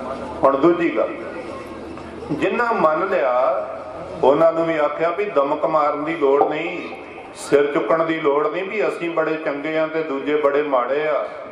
ਉਹਦੇ ਆਸਰੇ ਤੇ ਰਹਿਣਾ। ਗੁਰੂ ਅਮਰਦਾਸ ਜੀ ਕਹਿੰਦੇ ਨੇ ਆਪ ਛੋੜ ਸਦਾ ਰਹਿ ਪਰਣਾ, ਗੁਰ ਬਿਨ ਅਵਰ ਨਾ ਜਾਣਾ। ਕੋਏ ਰਹਿਤ ਵੀ ਰੱਖਣੀ ਆ, ਬਾਣੀ ਵੀ ਪੜ੍ਹਨੀ ਆ, ਸੰਗਤ ਵੀ ਕਰਨੀ ਆ, ਪਰ ਆਪਣੇ ਕੀਤੇ ਹੋਏ ਜਪ ਤਪ ਤੇ ਮਾਣ ਨਹੀਂ ਕਰਨਾ। ਭਰੋਸਾ ਫਿਰ ਗੁਰੂ ਤੇ ਹੀ ਰੱਖਣਾ ਵੀ ਪਾਤਸ਼ਾਹ ਜ਼ਿੰਦਗੀ ਵਿੱਚ ਆਪਣੇ ਪੈਰਾਂ ਤੇ ਉਹ ਹੀ ਬੰਦਾ ਖਲੋ ਸਕਿਆ ਜਿਹਦੇ ਸਿਰ ਤੇ ਤੁਹਾਂ ਹੱਥ ਰੱਖਿਆ, ਨਹੀਂ ਤੇ ਵੱਡੇ ਵੱਡੇ ਡੋਲ ਜਾਂਦੇ ਆ ਇੱਕ ਪਲ ਵਿੱਚ। ਇੱਕ ਬੇੜੀ ਵਾਲੇ ਨੇ ਬਰਾਤ ਲੰਘਾਈ ਤੇ ਉਹ ਬਰਾਤ ਜਦੋਂ ਲੰਘਾ ਦਿੱਤੀ ਦਰਿਆ ਪਾਰ ਕਰਕੇ, ਤੇ ਮੁੰਡੇ ਦੇ ਪਿਓ ਦੇ ਹੱਥ ਵਿੱਚ ਜਿਹੜੀ ਥੈਲੀ ਸੀ ਰੁਪਈਆਂ ਵਾਲੀ, ਉਹ ਬੇੜੀ ਵਿੱਚ ਹੀ ਰਹਿ ਗਈ। ਤੇ ਉਹ ਦੌੜ ਕੇ ਜਾ ਕੇ ਮਗਰ ਦੇਣ ਗਿਆ, ਤੇ ਉਹ ਕਹਿੰਦੇ ਉਹਨੇ ਥੋੜੇ ਬਹੁਤੇ ਪੈਸੇ ਵਿੱਚੋਂ ਦੇਣ ਲੱਗੇ, ਤੇ ਉਹ ਕਹਿੰਦਾ ਨਹੀਂ ਜੀ ਮੈਂ ਕੋ ਲੈਣੇ ਆ, ਤੁਸੀਂ ਮੈਨੂੰ ਕਿਰਾਇਆ ਦੇਤਾ, ਇਹ ਤੇ ਇਨਸਾਨੀਅਤ ਫਰਜ਼ ਸੀ, ਮੈਂ ਤੁਹਾਡੇ ਪੈਸੇ ਤੋਂ ਦੇ ਦਿੱਤੇ ਆ। ਸ਼ਾਮਾਂ ਤੱਕ ਜਿੰਨੀਆਂ ਸਵਾਰੀਆਂ ਬੇੜੀ 'ਚ ਢੋਈਆਂ ਤੇ ਸਾਰਿਆਂ ਨੂੰ ਇਹ ਕਥਾ ਦੱਸੇ ਅੱਜ ਬਰਾਤ ਦੇ ਪੈਸੇ ਰਹਿ ਗਏ ਸੀ, ਮੈਂ ਮਗਰ ਜਾ ਕੇ ਦੇ ਕੇ ਆਇਆ। ਲੋਕੀ ਉਹਦੀਆਂ ਸਿਫਤਾਂ ਕਰਨ। ਉਹ ਸਿਫਤਾਂ ਕਰਦਿਆਂ ਕਰਦਿਆਂ ਸ਼ਾਮਾਂ ਤੱਕ ਉਹ ਹੰਕਾਰ ਦੇ ਘੋੜੇ ਤੇ ਚੜ੍ਹ ਪਿਆ। ਉਹ ਕਹਿੰਦਾ ਵੀ ਬੰਦਾ ਹੋਵੇ ਤੇ ਮੇਰੇ ਵਰਗਾ, ਜਿਹੜਾ ਮੈਂ ਕੰਮ ਕਰ ਦਿੱਤਾ ਕੋ ਕਰਦਾ, ਜਿਹੜਾ ਮੈਂ ਕੰਮ ਕਰਦਾ ਕੋ ਕਰਦਾ। ਤੇ ਮਾਰੇ ਕਹਿੰਦੇ ਨੇ ਹਰ ਜੀਓ ਅਹੰਕਾਰ ਨਾ ਭਾਵਈ, ਵੇਦ ਕੂਕ ਸੁਣਾਵੈ। ਸ਼ਾਮਾਂ ਨੂੰ ਬੇੜੀ ਉੱਥੇ ਕਿੱਲੇ ਨਾਲ ਬੰਨ ਕੇ ਤੇ ਘਰ ਗਿਆ, ਤੇ ਗਲੀ ਵਿੱਚ ਇੱਕ ਛੋਟਾ ਜਿਹਾ ਬੱਚਾ ਤੁਰਿਆ ਜਾਂਦਾ ਸੀ, ਉਹਦੇ ਹੱਥ ਤੇ ਸੀ ਇੱਕ ਪੈਸਾ। ਉਹ ਹੱਟੀ ਚੱਲਿਆ, ਉਹ ਪੈਸਾ ਏਦਾਂ ਭੜਕਾਉਂਦਾ ਜਾਵੇ ਤੇ ਉਹਦੇ ਹੱਥ ਵਿੱਚੋਂ ਰਿੜ ਗਿਆ। ਹੱਥ ਵਿੱਚੋਂ ਰਿੜ ਗਿਆ ਤੇ ਮਗਰ ਮਗਰ ਇਹ ਆਉਂਦਾ ਸੀ, ਉਹ ਰਿੜ ਕੇ ਪੈਸਾ ਜਦੋਂ ਪਿਛਾਂਹ ਨੂੰ ਆਇਆ ਤੇ ਇਹਨੇ ਉੱਤੇ ਪੈਰ ਰੱਖਦਾ। ਜਦੋਂ ਮਨ ਡੋਲ ਗਿਆ, ਪੈਰ ਉਹਦੇ ਉੱਤੇ ਰੱਖ ਦਿੱਤਾ, ਬੱਚਾ ਲੱਭਦਾ ਰਿਹਾ, ਨਹੀਂ ਲੱਭਾ, ਬੱਚਾ ਰੋਂਦਾ ਰੋਂਦਾ ਘਰ ਨੂੰ ਚਲ ਗਿਆ। ਜਦੋਂ ਉਹ ਪੈਸਾ ਚੁੱਕ ਕੇ ਜੇਬ ਵਿੱਚ ਪਾਇਆ ਤੇ ਫਿਰ ਦਰਗਾਹ ਵਿੱਚੋਂ ਆਵਾਜ਼ ਆਈ ਵੀ ਹੁਣ ਦੱਸ ਪੁੱਤ, ਹੁਣ ਤੇਰੀ ਇਮਾਨਦਾਰੀ ਕਿੱਥੇ ਗਈ ਹੈ?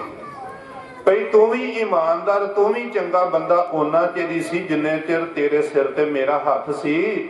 ਜੇ ਮੈਂ ਹੱਥ ਰੱਖਿਆ ਹੋਇਆ ਸੀ ਤੇ ਤੂੰ ਰੁਪਈਆਂ ਦੀ ਥੈਲੀ ਭਰੀ ਉਹਨਾਂ ਨੂੰ ਦੇ ਆਇਆ, ਤੇ ਮੈਂ ਜਰਾ ਕੁ ਹੱਥ ਚੁੱਕਿਆ ਤੇ ਇੱਕ ਆਨੇ ਦੇ ਉੱਤੇ ਤੂੰ ਬੇਈਮਾਨ ਹੋ ਗਿਆ। ਗੁਰੂ ਸਾਹਿਬ ਸੱਚੇ ਪਾਤਸ਼ਾਹ ਜੀ ਜੀਵਨ ਜਿਉਣ ਦਾ ਢੰਗ ਦੱਸ ਰਹੇ ਆ। ਬਚਣਾ ਬੜਾ ਔਖਾ, ਸਭ ਤੋਂ ਪਹਿਲੋਂ ਗੁਰੂ ਕੀ ਚਰਨੀ ਪੈਣਾ, ਤੇ ਚਰਨੀ ਪੈ ਕੇ ਵੀ ਮਨ ਨੀਵਾਂ ਕਰਕੇ ਰੱਖਣਾ। ਕਰਤਾਰਪੁਰ ਸਾਹਿਬ ਦਾ ਬਚਨ ਕਰਕੇ ਮੈਂ ਸਮਾਪਤੀ ਵਾਲੇ ਪਾਸੇ ਆਵਾਂ। ਕਰਤਾਰਪੁਰ ਸਾਹਿਬ ਬਾਬਾ ਸੱਤਾ ਤੇ ਬਲਵੰਡ ਸੱਚਖੰਡ ਸ੍ਰੀ ਹਰਮੰਦਰ ਸਾਹਿਬ ਜੀ ਵਿਖੇ ਜਦੋਂ ਉਹਨਾਂ ਕੋਲੋਂ ਗਲਤੀ ਹੋ ਗਈ ਸੀ ਨਾ, ਕੋੜ ਪੈ ਗਿਆ ਸੀ, ਤੇ ਮਹਾਰਾਜ ਕੋਲੋਂ ਮਾਫੀ ਮੰਗਣ ਵਾਸਤੇ ਆਏ। ਬਾਬਾ ਲੱਧਾ ਪਰਉਪਕਾਰੀ ਜੀ ਲੈ ਕੇ ਆਏ। ਗੁਰੂ ਅਰਜਨ ਦੇਵ ਜੀ ਕਹਿੰਦੇ ਨੇ ਇਹਨਾਂ ਨੂੰ ਆਖੋ ਜਿਹੜੀ ਜ਼ਬਾਨ ਨਾਲ ਇਹਨਾਂ ਨੇ ਸਾਡੇ ਵੱਡਿਆਂ ਦੀ ਨਿੰਦਿਆ ਕੀਤੀ ਆ, ਉਸੇ ਜ਼ਬਾਨ ਨਾਲ ਸਿਫਤ ਕਰਨ ਤੇ ਕੋੜ ਹਟ ਜਾਏਗਾ। ਤੇ ਉਹ ਕਹਿੰਦੇ ਆ ਮਹਾਰਾਜ ਜੀ ਨਿੰਦਿਆ ਪਾਪ ਹੀ ਏਡਾ ਮਾੜਾ ਵਾ ਵੀ ਨਿੰਦਿਆ ਇੱਕ ਵਾਰੀ ਰੱਜ ਕੇ ਕਰ ਲਈ ਆ, ਹੁਣ ਕੀਰਤਨ ਹੁੰਦਾ ਹੀ ਨਹੀਂ, ਹੁਣ ਵਡਿਆਈ ਕਰਨ ਜੋਗੀ ਜ਼ਬਾਨ ਰਹੀ ਨਹੀਂ, ਤੁਸੀਂ ਕਿਰਪਾ ਕਰੋ। ਮਹਾਰਾਜ ਫਿਰ ਸਿਰ ਤੇ ਹੱਥ ਰੱਖਿਆ ਤੇ ਕਹਿੰਦੇ ਹੁਣ ਕੀਰਤਨ ਕਰੋ। ਫਿਰ ਉਹਨਾਂ ਕੀਰਤਨ ਕੀਤਾ। ਮੈਂ ਇੱਕ ਪੌੜੀ, ਇੱਕ ਪਦਾ ਪੌੜੀ ਦਾ ਮੈਂ ਆਪ ਜੀ ਨੂੰ ਸਰਵਣ ਕਰਾਉਣਾ। ਪਈ ਰਹਿਤ ਤੇ ਰੱਖਣੀ ਆ ਤੇ ਕਿਸੇ ਦੇ ਵੱਸ ਦੀ ਨਹੀਂ ਕਿ ਕੋਈ ਗੱਲ ਜਿਹਦੇ ਕੋਲ ਰਖਾਉਂਦਾ ਉਹ ਹੀ ਰੱਖ ਸਕਦਾ ਹੈ। ਜਿਸ ਤੂੰ ਜਣਾਏ ਸੋਈ ਜਨ ਜਾਣੈ, ਹਰ ਗੁਣ ਸਦ ਹੀ ਆਖ ਵਖਾਣੇ। ਬਾਬਾ ਸੱਤਾ ਬਲਵੰਡ ਜੀ ਨੇ ਉੱਥੇ ਪੜਿਆ।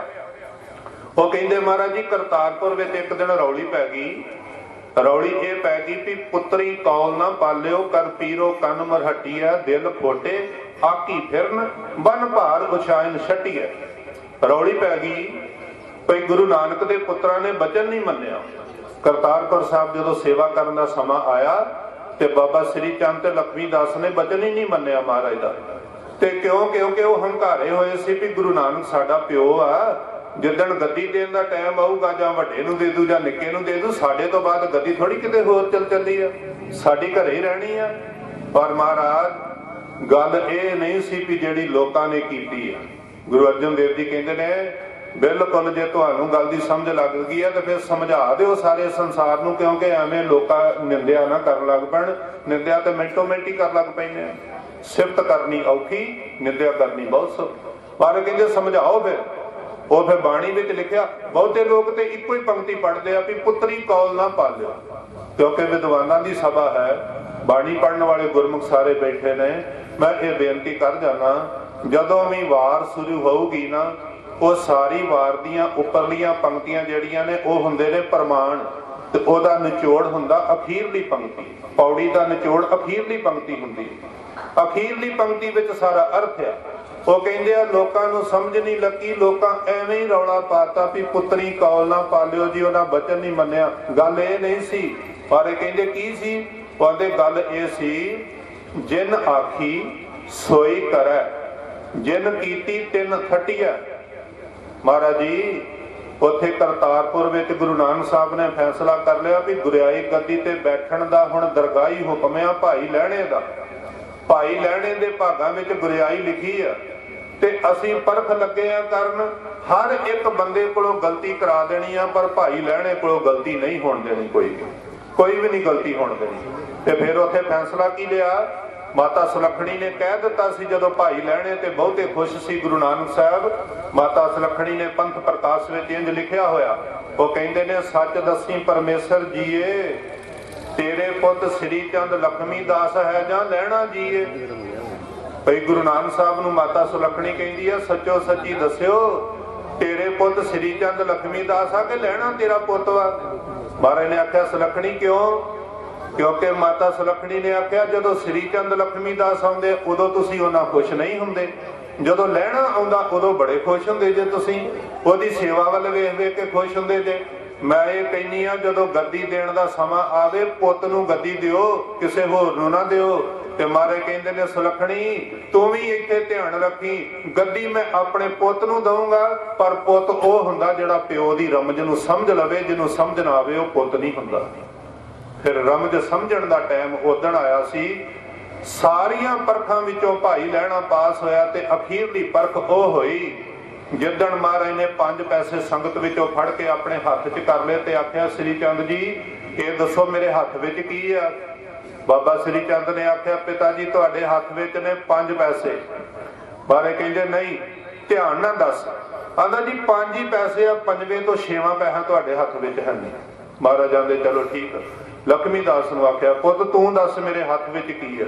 ਉਹਨਾਂ ਕਹਿੰਦੇ ਜੋ ਭਾਈ ਸਾਹਿਬ ਨੇ ਆਖਿਆ। ਸਾਡੇ ਹੁੰਦਿਆਂ ਸਿੱਖ ਨੇ 5 ਪੈਸੇ ਮੱਥਾ ਟੇਕੇ ਆ, ਤੁਹਾਂ ਹੱਥ ਵਿੱਚ ਪੜ ਲਏ 5 ਪੈਸਿਆਂ ਤੋਂ ਵੱਧ ਤੁਹਾਡੇ ਹੱਥ ਵਿੱਚ ਕੁਝ ਨਹੀਂ। ਜਦੋਂ ਕਹਤਾ ਤੁਹਾਡੇ ਹੱਥ ਵਿੱਚ ਕੁਝ ਨਹੀਂ, ਮਹਾਰਾਜ ਫਿਰ ਕਹਿੰਦੇ ਨੇ ਲੈਣਿਆ ਪੁੱਤਰਾਂ ਨੇ ਤੇ ਬੈਠਿਆਂ ਬੈਠਿਆਂ ਜਵਾਬ ਦਿੱਤਾ ਸੀ ਪਿਓ ਜਾਣਦੇ ਸੀ ਭਾਈ ਲੈਣਾ ਪਾਰ ਬ੍ਰਹਮ ਪਰਮੇਸ਼ਰ ਕਰਕੇ ਜਾਣਦੇ ਸੀ। ਉੱਠ ਕੇ ਖੜੇ ਹੋਏ, ਜੀ ਮਹਾਰਾਜ ਲੈਣਿਆ ਤੂੰ ਦੱਸ ਮੇਰੇ ਹੱਥ ਵਿੱਚ ਕੀ ਆ? ਭਾਈ ਲੈਣਾ ਜੀ ਗਲ ਵਿੱਚ ਪੱਲਾ ਪਾ ਕੇ ਹੱਥ ਜੋੜ ਕੇ ਕਹਿੰਦੇ, ਸੱਚੇ ਪਾਤਸ਼ਾਹ ਤੇਰੇ ਹੱਥ ਵਿੱਚ 9 ਨਿਧੀਆਂ 18 ਸਿੱਧੀਆਂ, ਸਾਰੀ ਦੁਨੀਆ ਦੀਆਂ ਬਰਕਤਾਂ ਤੇਰੇ ਹੱਥ ਵਿੱਚ, ਸਾਰੇ ਸੰਸਾਰ ਦੇ ਸੁੱਖ ਤੇਰੇ ਹੱਥ ਵਿੱਚ, ਹੋਰ ਪਤਾ ਨਹੀਂ ਕੀ ਕੀ ਤੇਰੇ ਹੱਥ ਵਿੱਚ ਆ ਜਿਹੜਾ ਮੈਂ ਨਹੀਂ ਜਾਣਦਾ। ਗੁਰੂ ਅਰਜਨ ਦੇਵ ਜੀ ਕਹਿੰਦੇ ਨੇ, ਸਭ ਨਿਧਾਨ 10 ਅਸ਼ਟ ਸਿਧਾਨ ਠਾਕੁਰ ਕਰ ਤਲ ਧਰਿਆ, ਜਨ ਨਾਨਕ ਬਲ ਬਲ ਸਦ ਬਲ ਜਾਈਐ, ਤੇਰਾ ਅੰਤ ਨਾ ਪਾਰਾਵਰ। ਪਤਾ ਹੀ ਨਹੀਂ ਕੀ ਕੁਝ ਹੱਥ ਦੀ ਤਲੀ ਤੇ ਲੈ ਕੇ ਬੈਠੇ ਹੋ। ਮਾਰੇ ਕਹਿੰਦੇ, ਸੁਲੱਖਣੀ ਹੁਣ ਫੈਸਲਾ ਕਰ ਵੀ ਮੇਰਾ ਪੁੱਤ ਕਿਹੜਾ ਵਾ ਇਹਨਾਂ ਵਿੱਚ। ਜਿੰਨੀਆਂ ਵੀ ਪਰਖਾਂ ਹੋਈਆਂ, ਲੈਣਾ ਪਾਸ ਹੋਇਆ, ਇਹ ਪਾਸ ਨਹੀਂ ਹੋ ਸਕੇ। ਮਾਤਾ ਸੁਲੱਖਣੀ ਨੂੰ ਚੁੱਪ ਕਰਨਾ ਪਿਆ। ਜਿਹੜਾ ਮਹਾਰਾਜ ਦਾ ਬਚਨ ਕਮਾ ਗਿਆ ਪੁੱਤ ਤੇ ਫਿਰ ਉਹੀ ਹੋਇਆ ਨਾ। ਫਿਰ ਭਾਈ ਲੈਣਾ ਜੀ ਗੁਰਤਾ ਗੱਦੀ ਤੇ ਉਹਨਾਂ ਨੂੰ ਬਿਰਾਜਮਾਨ ਕਰਾਇਆ ਗੁਰੂ ਨਾਨਕ ਦੇਵ ਜੀ ਨੇ। ਤੇ ਲੋਕਾਂ ਆਖਿਆ ਪੁੱਤਰਾਂ ਨੇ ਬਚਨ ਨਹੀਂ ਮੰਨਿਆ, ਪਰ ਬਾਬਾ ਸੱਤਾ ਬਲਵੰਡ ਜੀ ਨੇ ਫਿਰ ਹਰਮੰਦਰ ਸਾਹਿਬ ਬਹਿ ਕੇ ਸੰਸਾਰ ਨੂੰ ਦੱਸਿਆ, ਨਹੀਂ ਨਹੀਂ ਲੋਕੋ ਐਵੇਂ ਨਿੰਦਿਆ ਨਾ ਕਰਿਓ। ਗੁਰੂ ਨਾਨਕ ਸਾਹਿਬ ਨੇ ਬਹਿ ਕੇ ਵਿਚਾਰਿਆ ਸੀ ਕਿ ਜਿਸ ਦੀ ਵੱਥ ਤਿਸਾ ਘਰ ਆਵੇ, ਬਾਬੇ ਲਹਿਣੇ ਦੀ ਵਸਤੂ ਆ, ਉਹਨੇ ਗੁਰੂ ਬਣਨਾ। ਮੈਂ ਕੇਵਲ ਬਾਬੇ ਲਹਿਣੇ ਕੋਲੋਂ ਗਲਤੀ ਨਹੀਂ ਹੋਣ ਦੇਣੀ, ਬਾਕੀ ਸਾਰਿਆਂ ਕੋਲੋਂ ਗਲਤੀ ਕਰਾ ਦੇਣੀ। ਪਤਾ ਉਹ ਪੰਕਤੀ 'ਚ ਕੀ ਲਿਖਿਆ? ਪੰਕਤੀ 'ਚ ਲਿਖਿਆ ਵੀ ਜਿਨ ਆਖੀ ਸੋਈ ਕਰੈ। ਗੁਰੂ ਨਾਨਕ ਦੀ ਮਰਜ਼ੀ ਸੀ ਵੀ ਮੇਰੀ ਸੇਵਾ ਪੂਰੀ ਪੂਰੀ ਕੇਵਲ ਭਾਈ ਲੈਣਾ ਹੀ ਕਰੇ, ਹੋਰ ਨਹੀਂ ਕਿਸੇ ਨੂੰ ਪੂਰੀ ਕਰਨ ਦੇਣੀ, ਕਿਸੇ ਨਾ ਕਿਸੇ ਕੋਲ ਗਲਤੀ ਕਰਾ ਦੇਣੀ। ਜਿਹਦੇ ਵੱਲ ਧਿਆਨ ਸੀ ਫਿਰ ਉਹਨੇ ਪੂਰੀ ਕੀਤੀ, ਤੇ ਜਿਨੇ ਪੂਰੀ ਸੇਵਾ ਕੀਤੀ ਤਿੰਨੇ ਥੱਟੀਐ, ਉਹਨੂੰ ਫਿਰ ਆਸਣ ਦੇ ਉੱਤੇ ਬਿਠਾ ਦਿੱਤਾ। ਕੌਣ ਹਾਰੇ ਕਿਨ ਉਵਟੀਐ। ਗੁਰੂ ਗ੍ਰੰਥ ਸਾਹਿਬ ਜੀ ਕਹਿੰਦੇ ਨੇ, ਇਹ ਦੱਸੋ ਭਾਈ ਲੈਣਾ ਜਿੱਤ ਗਿਆ ਜਾਂ ਬਾਬਾ ਸ੍ਰੀ ਚੰਦ ਲక్ష్ਮੀ ਦਾਸ ਹਾਰ ਗਏ? ਉਹ ਆਂਦੇ ਆ ਨਹੀਂ, ਨਾ ਭਾਈ ਲੈਣਾ ਜਿੱਤਿਆ ਤੇ ਨਾ ਸ੍ਰੀ ਚੰਦ ਲక్ష్ਮੀ ਦਾਸ ਹਾਰੇ। ਮਰਜ਼ੀ ਗੁਰੂ ਨਾਨਕ ਦੀ ਚੱਲੀ ਆ, ਉਹਨੇ ਜਿਹਨੂੰ ਜਿਤਾਉਣਾ ਸੀ ਜਿਤਾਤਾ, ਜਿਹਨੂੰ ਹਰਾਉਣਾ ਸੀ ਉਹ ਹਾਰ ਗਿਆ। ਕੌਣ ਜਿੱਤਿਆ? ਜਿਹਦਾ ਮਨ ਨੀਵਾਂ ਸੀ ਉਹ ਤਖਤ ਦਾ ਮਾਲਕ ਬਣ ਗਿਆ। ਜਿਨ੍ਹਾਂ ਦੇ ਮਨ ਵਿੱਚ ਜਰਾ ਕੁ ਗੱਲ ਸੀ ਵੀ ਇਹ ਮੇਰਾ ਪਿਓ ਆ, ਉਹ ਸਾਰੇ ਪਿੱਛੇ ਰਹਿ ਗਏ। ਜਿੰਨੇ ਵੀ ਗੁਰੂ ਕੀ ਆਸਰਾ, ਗੁਰੂ ਕੇ ਚਰਨ ਪਕੜੇ ਤੇ ਗੁਰੂ ਦਾ ਹੱਥ ਜਿਨ੍ਹਾਂ ਦੇ ਸਿਰ ਤੇ ਹੋਇਆ, ਉਹਨਾਂ ਦਾ ਜੀਵਨ 4 ਯੁੱਗ ਸੋਭਾ ਵਾਲਾ ਬਣ ਜਾਂਦਾ ਹੈ। ਇਹ ਜਿਸ ਪਰਿਵਾਰ ਦੇ ਵਿੱਚ ਅੱਜ ਅਸੀਂ ਬੈਠੇ ਹਾਂ, ਇੱਥੇ ਗਰੀਬ ਨਵਾਜ ਕਿਲੇ ਵਾਲੇ ਮਹਾਰਾਜ ਦੇ ਵਜ਼ੀਰ ਸ੍ਰੀ ਮਨ ਸੰਤ ਬਾਪੂ ਬੰਤਾ ਸਿੰਘ ਜੀ, ਜਿਨ੍ਹਾਂ ਦੀ ਇਹ ਕੁਲ ਵਾ, ਜਿਹੜੇ ਗੁਰੂ ਸਾਹਿਬ ਜੀ ਦੇ ਘਰ ਵਿੱਚ ਪ੍ਰਵਾਨ ਨੇ, ਜਿਨ੍ਹਾਂ ਦਾ ਜੀਵਨ ਕੋਈ 2 4 5 7 ਸਾਲ ਨਹੀਂ। ਅਸੀਂ ਹੰਕਾਰ ਨਹੀਂ ਕਰਦੇ, ਪਰ ਅਸੀਂ ਵਡਭਾਗੇ ਆ ਜਿਨ੍ਹਾਂ ਦੇ ਘਰਾਂ ਵਿੱਚ ਅਸੀਂ ਜੰਮੇ ਆ। ਅਸੀਂ ਦੁੱਧ ਬਾਅਦ ਵਿੱਚ ਪੀਤਾ ਵਾ ਤੇ ਅੰਮ੍ਰਿਤ ਸਾਡੇ ਮੂੰਹ ਵਿੱਚ ਪਹਿਲੋਂ ਗਿਆ। ਉਹ ਜਿਹੜਾ ਅੰਮ੍ਰਿਤ ਗਿਆ ਹੋਇਆ ਨਾ ਸਾਡੇ ਮੂੰਹ ਦੇ ਅੰਦਰ, ਤੇ ਮਹਾਰਾਜ ਕਹਿੰਦੇ ਨੇ ਗਲਤੀਆਂ ਗੁਨਾਹ ਕਿਹਦੇ ਕੋਲੋਂ ਨਹੀਂ ਹੁੰਦੀਆਂ, ਗੁਰੂ ਸਮਰੱਥ ਬਖਸ਼ਣ ਜੋਗ ਆ। ਰਹਿਤ ਰੱਖਣ ਵਾਲਾ ਪਰਿਵਾਰ, ਇੰਨੀ ਸੇਵਾ ਤੇ ਇਹਨਾਂ ਦਾਨ ਪੁੰਨ ਘਰੋਂ। ਇੱਕ ਦਿਨ ਫੈਸਲਾ ਕਰ ਲਿਆ ਸੀ ਪਰਿਵਾਰ ਨੇ, ਬਹੁਤ ਪੈਲੀਆਂ ਜ਼ਮੀਨਾਂ ਗੁਰੂ ਸਾਹਿਬ ਨੇ ਦਿੱਤੀਆਂ ਹੋਈਆਂ। ਗੁਰੂ ਕੇ ਲੰਗਰਾਂ ਦੇ ਵਿੱਚੋਂ 1 ਕਿੱਲਾ ਕਣਕ ਦਾ, ਤੇ ਜਦੋਂ ਝੋਨੇ ਦੀ ਵਾਰੀ ਆਵੇਗੀ ਉਹ ਵੀ 1 ਕਿੱਲਾ ਝੋਨੇ ਦਾ, ਉਹ ਨਿਕਲਾਇਆ ਕਰਨਾ ਲੰਗਰ ਦੇ ਵਿੱਚ। ਜਿਹੜੀ ਪੈਲੀ ਦੇ ਵਿੱਚ ਦਾਣੇ ਸਭ ਤੋਂ ਜ਼ਿਆਦਾ ਹੋਣਗੇ ਉਹ ਲੰਗਰ ਦੇ ਵਿੱਚ ਜਾਇਆ ਕਰੂਗਾ। ਜਦੋਂ ਪਰਿਵਾਰ ਸਮੇਂ ਦੇ ਨਾਲ ਵੱਖਰਾ ਵੱਖਰਾ ਹੋਣਾ ਹੀ ਸੀ, ਸਮੇਂ ਦੇ ਨਾਲ ਜੇ ਵੱਖਰੇ ਵੱਖਰੇ ਹੋਏ ਤੇ ਉਹ ਸੇਵਾ ਵਿੱਚ ਫਰਕ ਨਹੀਂ ਪੈਣ ਦਿੱਤਾ।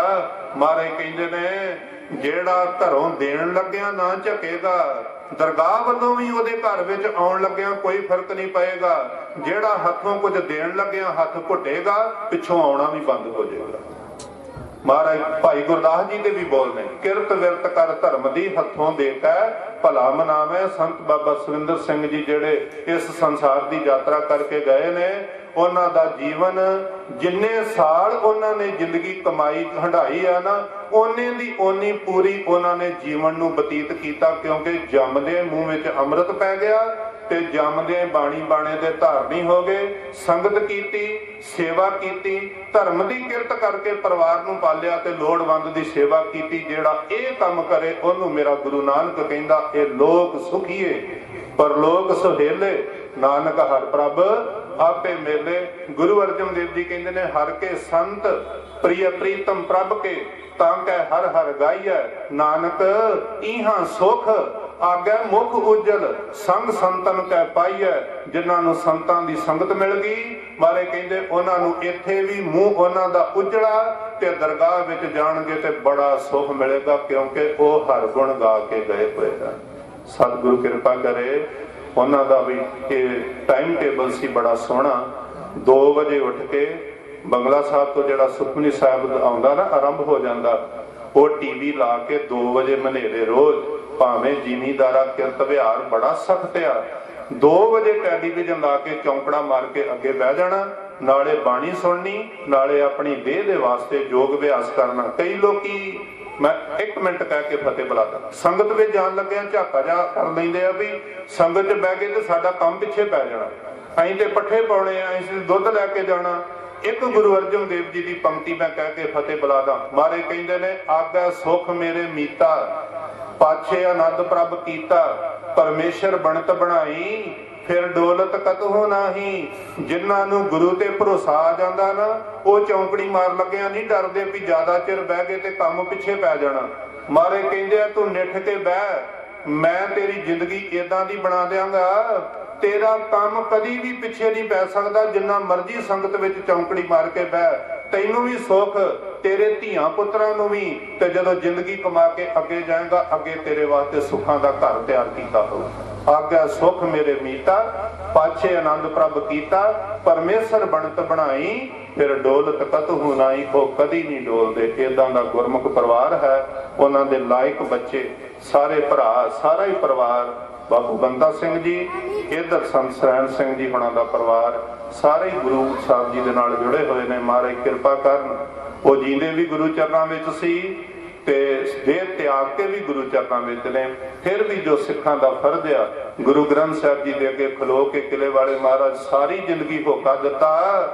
ਗੁਰੂ ਗ੍ਰੰਥ ਸਾਹਿਬ ਜੀ ਦੀ ਬਰਾਬਰੀ ਨਹੀਂ ਕੋ ਕਰ ਸਕਦਾ, ਗੁਰੂ ਗ੍ਰੰਥ ਸਾਹਿਬ ਜੀ ਦੀ ਰੀਸ ਨਹੀਂ ਕੋ ਕਰ ਸਕਦਾ। ਜਿਹਨੂੰ ਭਾਈ ਗੁਰਦਾਸ ਜੀ ਨੇ ਆਖਿਆ ਨਾ, ਸ੍ਰੀ ਗੁਰ ਦਇਆਲ ਕੀ ਦਇਆ ਨਾ ਆਨ ਦੇਵ ਮੈਂ, ਜੋ ਖੰਡ ਬ੍ਰਹਮੰਡ ਉਦੈ ਅਸਤਲੋ ਧਾਈਐ।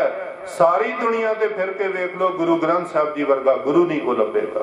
ਉਸ ਗੁਰੂ ਦੀ ਚਰਨੀ ਸਾਨੂੰ ਕਿਲੇ ਵਾਲੇ ਮਹਾਰਾਜ ਜੀ ਪਾਇਆ। ਆਪ ਸਾਰੀ ਜ਼ਿੰਦਗੀ ਬਾਣੀ ਪੜ੍ਹੀ ਤੇ ਪੜ੍ਹਾਈ। ਮਹਾਰਾਜ ਕਿਰਪਾ ਕਰਨ, ਸਾਰਿਆਂ ਦੀ ਹਾਜ਼ਰੀ ਪ੍ਰਵਾਨ ਹੋਵੇ। ਕਾਫੀ ਸਮੇਂ ਦੇ ਆਪ ਜੀ ਬੈਠੇ ਹੋ, ਭੁੱਲਾਂ ਚੁੱਕਾਂ ਦੀ ਖਿਮਾ, ਘਰ ਪਰਿਵਾਰ ਦੀ ਕੀਤੀ ਹੋਈ ਸੇਵਾ ਮਹਾਰਾਜ ਥਾਂ ਪਾਉਣ। ਫਤਿਹ ਬੁਲਾਓ ਜੀ। ਵਾਹਿਗੁਰੂ ਜੀ ਕਾ ਖਾਲਸਾ, ਵਾਹਿਗੁਰੂ ਜੀ ਕੀ ਫਤਿਹ। ਧੰਨ ਧੰਨ ਸ੍ਰੀ ਗੁਰੂ ਨਾਨਕ ਦੇਵ ਜੀ ਮਹਾਰਾਜ, ਧੰਨ ਧੰਨ ਹਜ਼ੂਰ ਗਰੀਬ ਨਵਾਜ, ਕਿਲੇ ਵਾਲੇ ਮਹਾਰਾਜ ਸੱਚੇ ਪਾਤਸ਼ਾਹ ਜੀ, ਚਵਰ ਛਤਰ ਤਖਤ ਦੇ ਮਾਲ ਸਾਹਿਬ ਸ੍ਰੀ ਗੁਰੂ ਗ੍ਰੰਥ ਸਾਹਿਬ ਮਹਾਰਾਜ ਜੀਓ, ਆਪ ਜੀ ਕੇ ਚਰਨਾਂ ਵਿੱਚ ਅਰਦਾਸ ਬੇਨਤੀ ਹੈ ਸਤਿਗੁਰ ਜੀ। ਆਪ ਜੀ ਕੇ ਦਰ ਘਰ ਦੇ ਸੇਵਕ ਭਾਈ ਸਾਹਿਬ ਸੁਰਿੰਦਰ ਸਿੰਘ ਜੀ ਸੱਚੇ ਪਾਤਸ਼ਾਹ ਜੀ, ਗੁਰਮੁਖ ਜਨਮ ਸਵਾਰ ਦਰਗਹਿ ਚੱਲਿਆ, ਸੱਚੀ ਦਰਗੇ ਜਾਏ, ਸੱਚਾ ਪਿੜ ਭਲਿਆ ਦੇ ਮਹਾਵਾਕਾਂ ਅਨੁਸਾਰ। ਗਰੀਬ ਨਵਾਜ ਜੀ ਆਪ ਜੀ ਕੀ ਦਿੱਤੀ ਹੋਈ ਸਵਾਸਿਆਂ ਦੀ ਪੂੰਜੀ ਨੂੰ ਭੋਗਦੇ ਹੋਏ, ਮਾਤ ਲੋਕ ਤੋਂ ਆਪਣੀ ਯਾਤਰਾ ਸਫਲ ਕਰਦੇ ਹੋਏ, ਆਪ ਜੀ ਕੇ ਚਰਨਾਂ ਵਿੱਚ ਆਏ ਬਰਾਜੇ ਮਹਾਰਾਜ ਜੀ।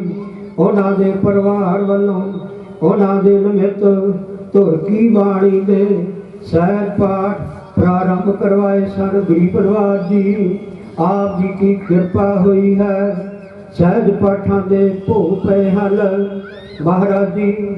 ਉਹਨਾਂ ਦੇ ਨਿਮਿਤ ਕੀਰਤਨ ਕਥਾ ਵਾਰਤਾਵਾਂ ਹੋਈਆਂ ਹਨ। ਗਰੀਬ ਨਵਾਜ ਜੀ ਆਨੰਦ ਸਾਹਿਬ ਦੀਆਂ 6 ਪੌੜੀਆਂ ਦੇ ਜਾਪ ਹੋਏ ਹਨ। ਸਤਿਗੁਰੂ ਜੀ ਸਮੂਹ ਪੜੀ ਸੁਣੀ ਗੁਰਬਾਣੀ ਸੋਧ ਕੇ ਸੱਚਖੰਡ ਪ੍ਰਵਾਨ ਕਰਨੀ, ਦਾਰੋਂ ਘਰੋਂ ਮੇਰ ਬਖਸ਼ੀਦਾ ਖੈਰ ਪਾਉਣਾ।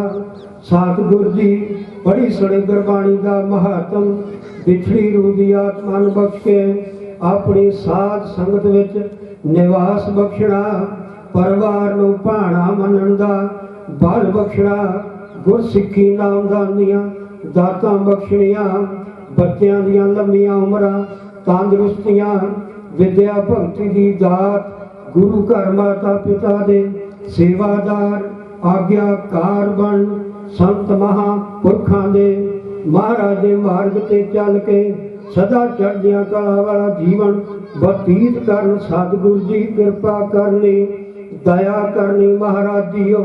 ਐਸ ਵੇਲੇ ਭੋਗ ਵੇਲੇ ਆਪ ਜੀ ਦੀਆਂ ਬਖਸ਼ੀਆਂ ਦਾਤਾਂ ਵਿੱਚੋਂ ਅੰਮ੍ਰਿਤ ਕੜਾ ਪ੍ਰਸ਼ਾਦੀ ਦੇਗ ਹਾਜ਼ਰ ਹੈ। ਲੰਗਰ ਹਾਜ਼ਰਾਂ ਨੂੰ ਕਿਰਪਾ ਕਰੋ। ਸਤਿਗੁਰ ਜੀ ਭੋਗ ਲਾਵੋ। ਸੀਤ ਪ੍ਰਸਾਦ ਸੰਗਤ ਵਿੱਚ ਵਰਤੇ। ਜੋ ਜੀ ਸਕੇ आप जी का पवित्र नाम जपे। कला आप जी की वर्ते। मेहरबान सतगुरु जी आप जी के गुरमुख परिवार वालों भाई साहब सुविंदर सिंह जी के निमित्त गर्म बिस्तरा बस्तर बर्तन और जो वस्तु महाराज जी आप जी की दसी मर्यादा अनुसार बेअंत गरीब नवाज जी पाठी सिंघां की भेटा रागी सिंघां की भेटा बेअंत सेवा की हुई इस वेले की महाराज दरगाह प्रवान करनी जीजा हरिया करना। सतगुरु जी लोक परलोक सहाई होना। लोक सुखीए परलोक सहेले नानक हर प्रभ आपे मेले। सतगुरु जी पाठ करदे पाठी सिंघां कोलों रागी सिंघां कोलों आप जी की पवित्र गुरबाणी के गायन करदे अनेका भुलां हो गईयां होणगीआं। सतगुरु जी बख्श लैना।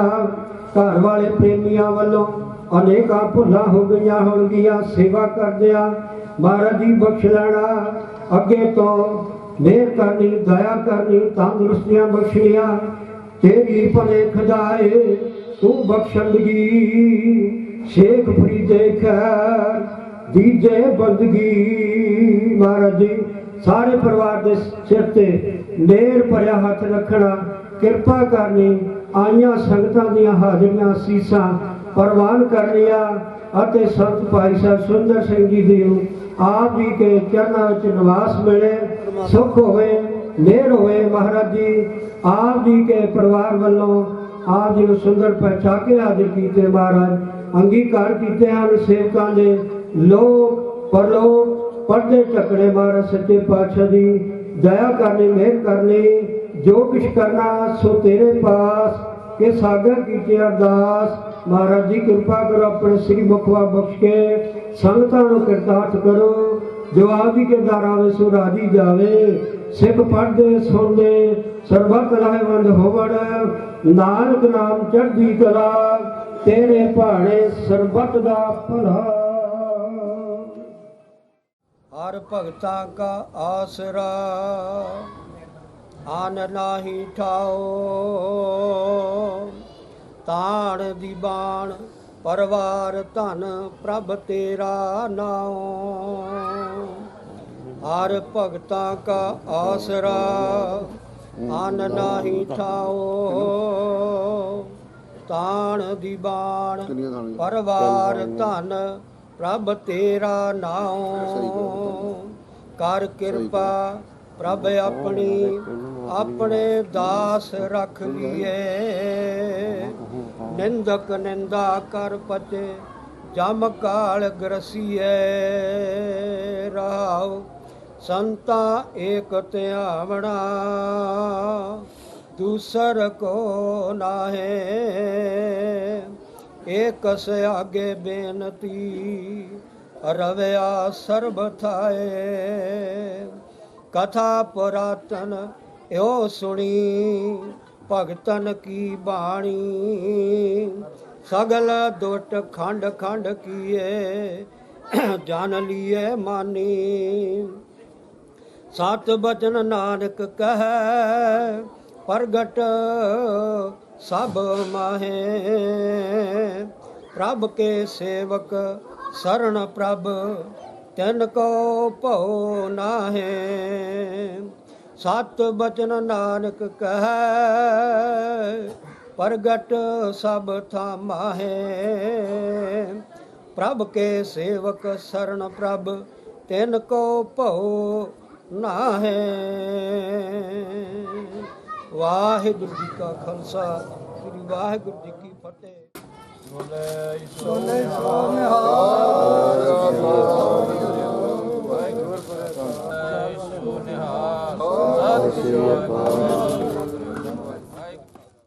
वाहिगुरु जी का खालसा वाहिगुरु जी की फतेह। अज आपां ਸਰਦਾਰ ਸਿੰਦਰ ਸਿੰਘ ਜੀ ਹੋਣੀ ਅੱਜ ਤੋਂ ਕੁਝ ਦਿਨ ਪਹਿਲਾਂ ਜਿਹੜੇ ਦੁਨੀਆ ਤੋਂ ਕਾਲ ਚਲਾਣਾ ਕਰ ਗਏ, ਉਹਨਾਂ ਦੀ ਅੰਤਮ ਅਰਦਾਸ ਦੇ ਵਿੱਚ ਆਪਾਂ ਸਾਰੇ ਕਈ ਸੰਦੇਹੀ ਸੱਜਣ ਮਿੱਤਰ ਭੈਣ ਭਰਾ ਮੇਰੀਆਂ ਭੈਣਾਂ ਸਾਰੇ ਆਪਾਂ ਇਕੱਠੇ ਹੋਏ। ਵੇਖੋ ਜਿੱਦਣ ਇਹਨਾਂ ਦੀ ਮੌਤ ਹੋਈ ਆ ਉਸ ਦਿਨ ਸਾਡੀ ਮੀਟਿੰਗ ਸੀ ਲੁਧਿਆਣੇ 'ਚ। ਸਰਦਾਰ ਗੁਰਨਾਮ ਸਿੰਘ ਹੋਣੀ ਸਾਡੇ ਮੀਤ ਪ੍ਰਧਾਨ ਨੇ, ਸਾਡੇ ਜ਼ਿਲ੍ਹੇ ਦੇ ਭਾਰਤੀ ਕਿਸਾਨ ਯੂਨੀਅਨ ਕਾਦੀਆਂ ਦੇ। ਇਹਨਾਂ ਨੂੰ ਮੈਂ ਫੋਨ ਕੀਤਾ, ਮੈਂ ਕਿਹਾ ਵੀ ਕਦੋਂ ਆਓਗੇ? ਆਪਾਂ ਗੱਡੀ ਆ ਗਈ ਆ। ਆਖਣਗੇ ਸਾਡਾ ਭਰਾ ਚੜ੍ਹਾਈ ਕਰ ਗਿਆ। ਮੇਰੇ ਦਿਲ ਨੂੰ ਬੜੀ ਵੱਡੀ ਸੱਟ ਵੱਜੀ। ਹਕੀਕਤ ਹੈ, ਤੁਸੀਂ ਰੱਬ ਵਰਗੇ ਲੋਕ ਬੈਠੇ ਹੋ, ਪੜ੍ਹੇ ਲਿਖੇ ਹੋ, ਸਿਆਣੇ ਹੋ।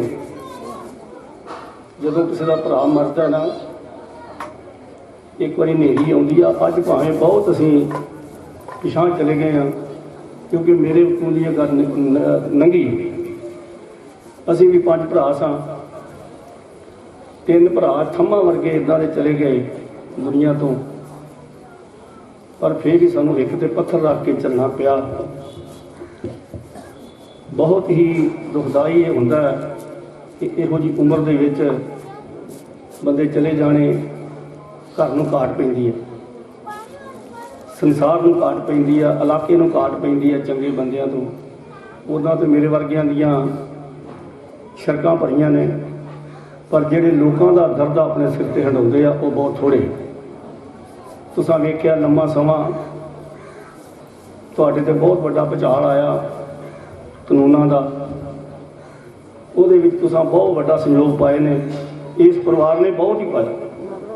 ਮੈਂ ਜਦੋਂ ਵੀ ਇਹਨਾਂ ਨੂੰ ਫੋਨ ਕੀਤਾ ਸਰਦਾਰ ਗੁਰਨਾਮ ਸਿੰਘ ਨੂੰ ਕਿ ਆਪਾਂ ਦਿੱਲੀ ਜਾਣਾ ਹੈ, ਇਹਨਾਂ ਆਖਿਆ ਕੋਈ ਗੱਲ ਨਹੀਂ, ਚੱਲਾਂਗੇ ਜੀ। ਬਹੁਤ ਥੋੜ੍ਹੇ ਬੰਦੇ ਮਿਲਦੇ ਇੱਦਾਂ ਦੇ ਜਿਹੜੇ ਲੋਕਾਂ ਦੀ ਦਰਦ ਨੂੰ ਹੰਢਾਉਣ। ਮਿੱਤਰੋ, ਤੁਸੀਂ ਸਿਆਣੇ ਲੋਕ ਹੋ, ਪੜ੍ਹੇ ਲਿਖੇ ਹੋ, ਤੁਹਾਨੂੰ ਪੜ੍ਹਾਉਣ ਦੀ ਲੋੜ ਨਹੀਂ, ਪਰ ਬੰਦੇ ਦੀ ਜ਼ਿੰਦਗੀ ਨਹਿਰ ਦੇ ਪਾਣੀ ਵਾਂਗੂ ਭੱਜੀ ਜਾਂਦੀ ਆ। ਆਪਾਂ ਸਮਝੀਏ ਜਾਂ ਨਾ ਸਮਝੀਏ,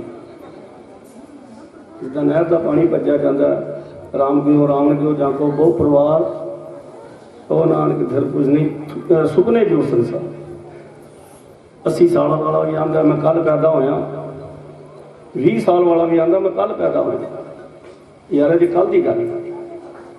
ਇਸ ਕਰਕੇ ਜ਼ਿੰਦਗੀ ਬਹੁਤ ਥੋੜ੍ਹੀ ਆ। ਤੁਸੀਂ ਸੂਝਵਾਨ ਬੈਠੇ ਹੋ, ਤੁਸੀਂ ਇਲਾਕੇ ਦੀ ਕਰੀਬ ਬੈਠੇ ਹੋ, ਪੰਜਾਬ ਦੀ ਕਰੀਬ ਬੈਠੇ ਹੋ, ਜਿਹੜੇ 23 ਨਹੀਂ। ਪਰ ਜਿੰਨਾ ਸਾਡਾ ਮਾਫ ਕਰਨਾ, ਜਿੰਨਾ ਸਾਡਾ ਸੰਸਾਰ ਨਿੱਘਰ ਗਿਆ, ਇਹਨਾਂ ਨੇ ਕਰਨਾ ਨਹੀਂ ਚਾਹੀਦਾ। ਬਹੁਤ ਸਾਡੇ 'ਚ ਘਾਟਾਂ ਆ ਗਈਆਂ ਨੇ, ਇਹਨਾਂ ਘਾਟਾਂ ਨੂੰ ਦੂਰ ਕਰਾਓ। ਇੱਕ ਤੇ ਚੰਗੇ ਪਰਿਵਾਰਾਂ ਦਾ ਖਿਆਲ ਰੱਖੋ, ਇੱਦਾਂ ਦਾ ਇਹਨਾਂ ਵਰਗੇ ਹੋਵੋ, ਆਪ ਉਧਰੇ ਨਾ ਹੋਵੋ।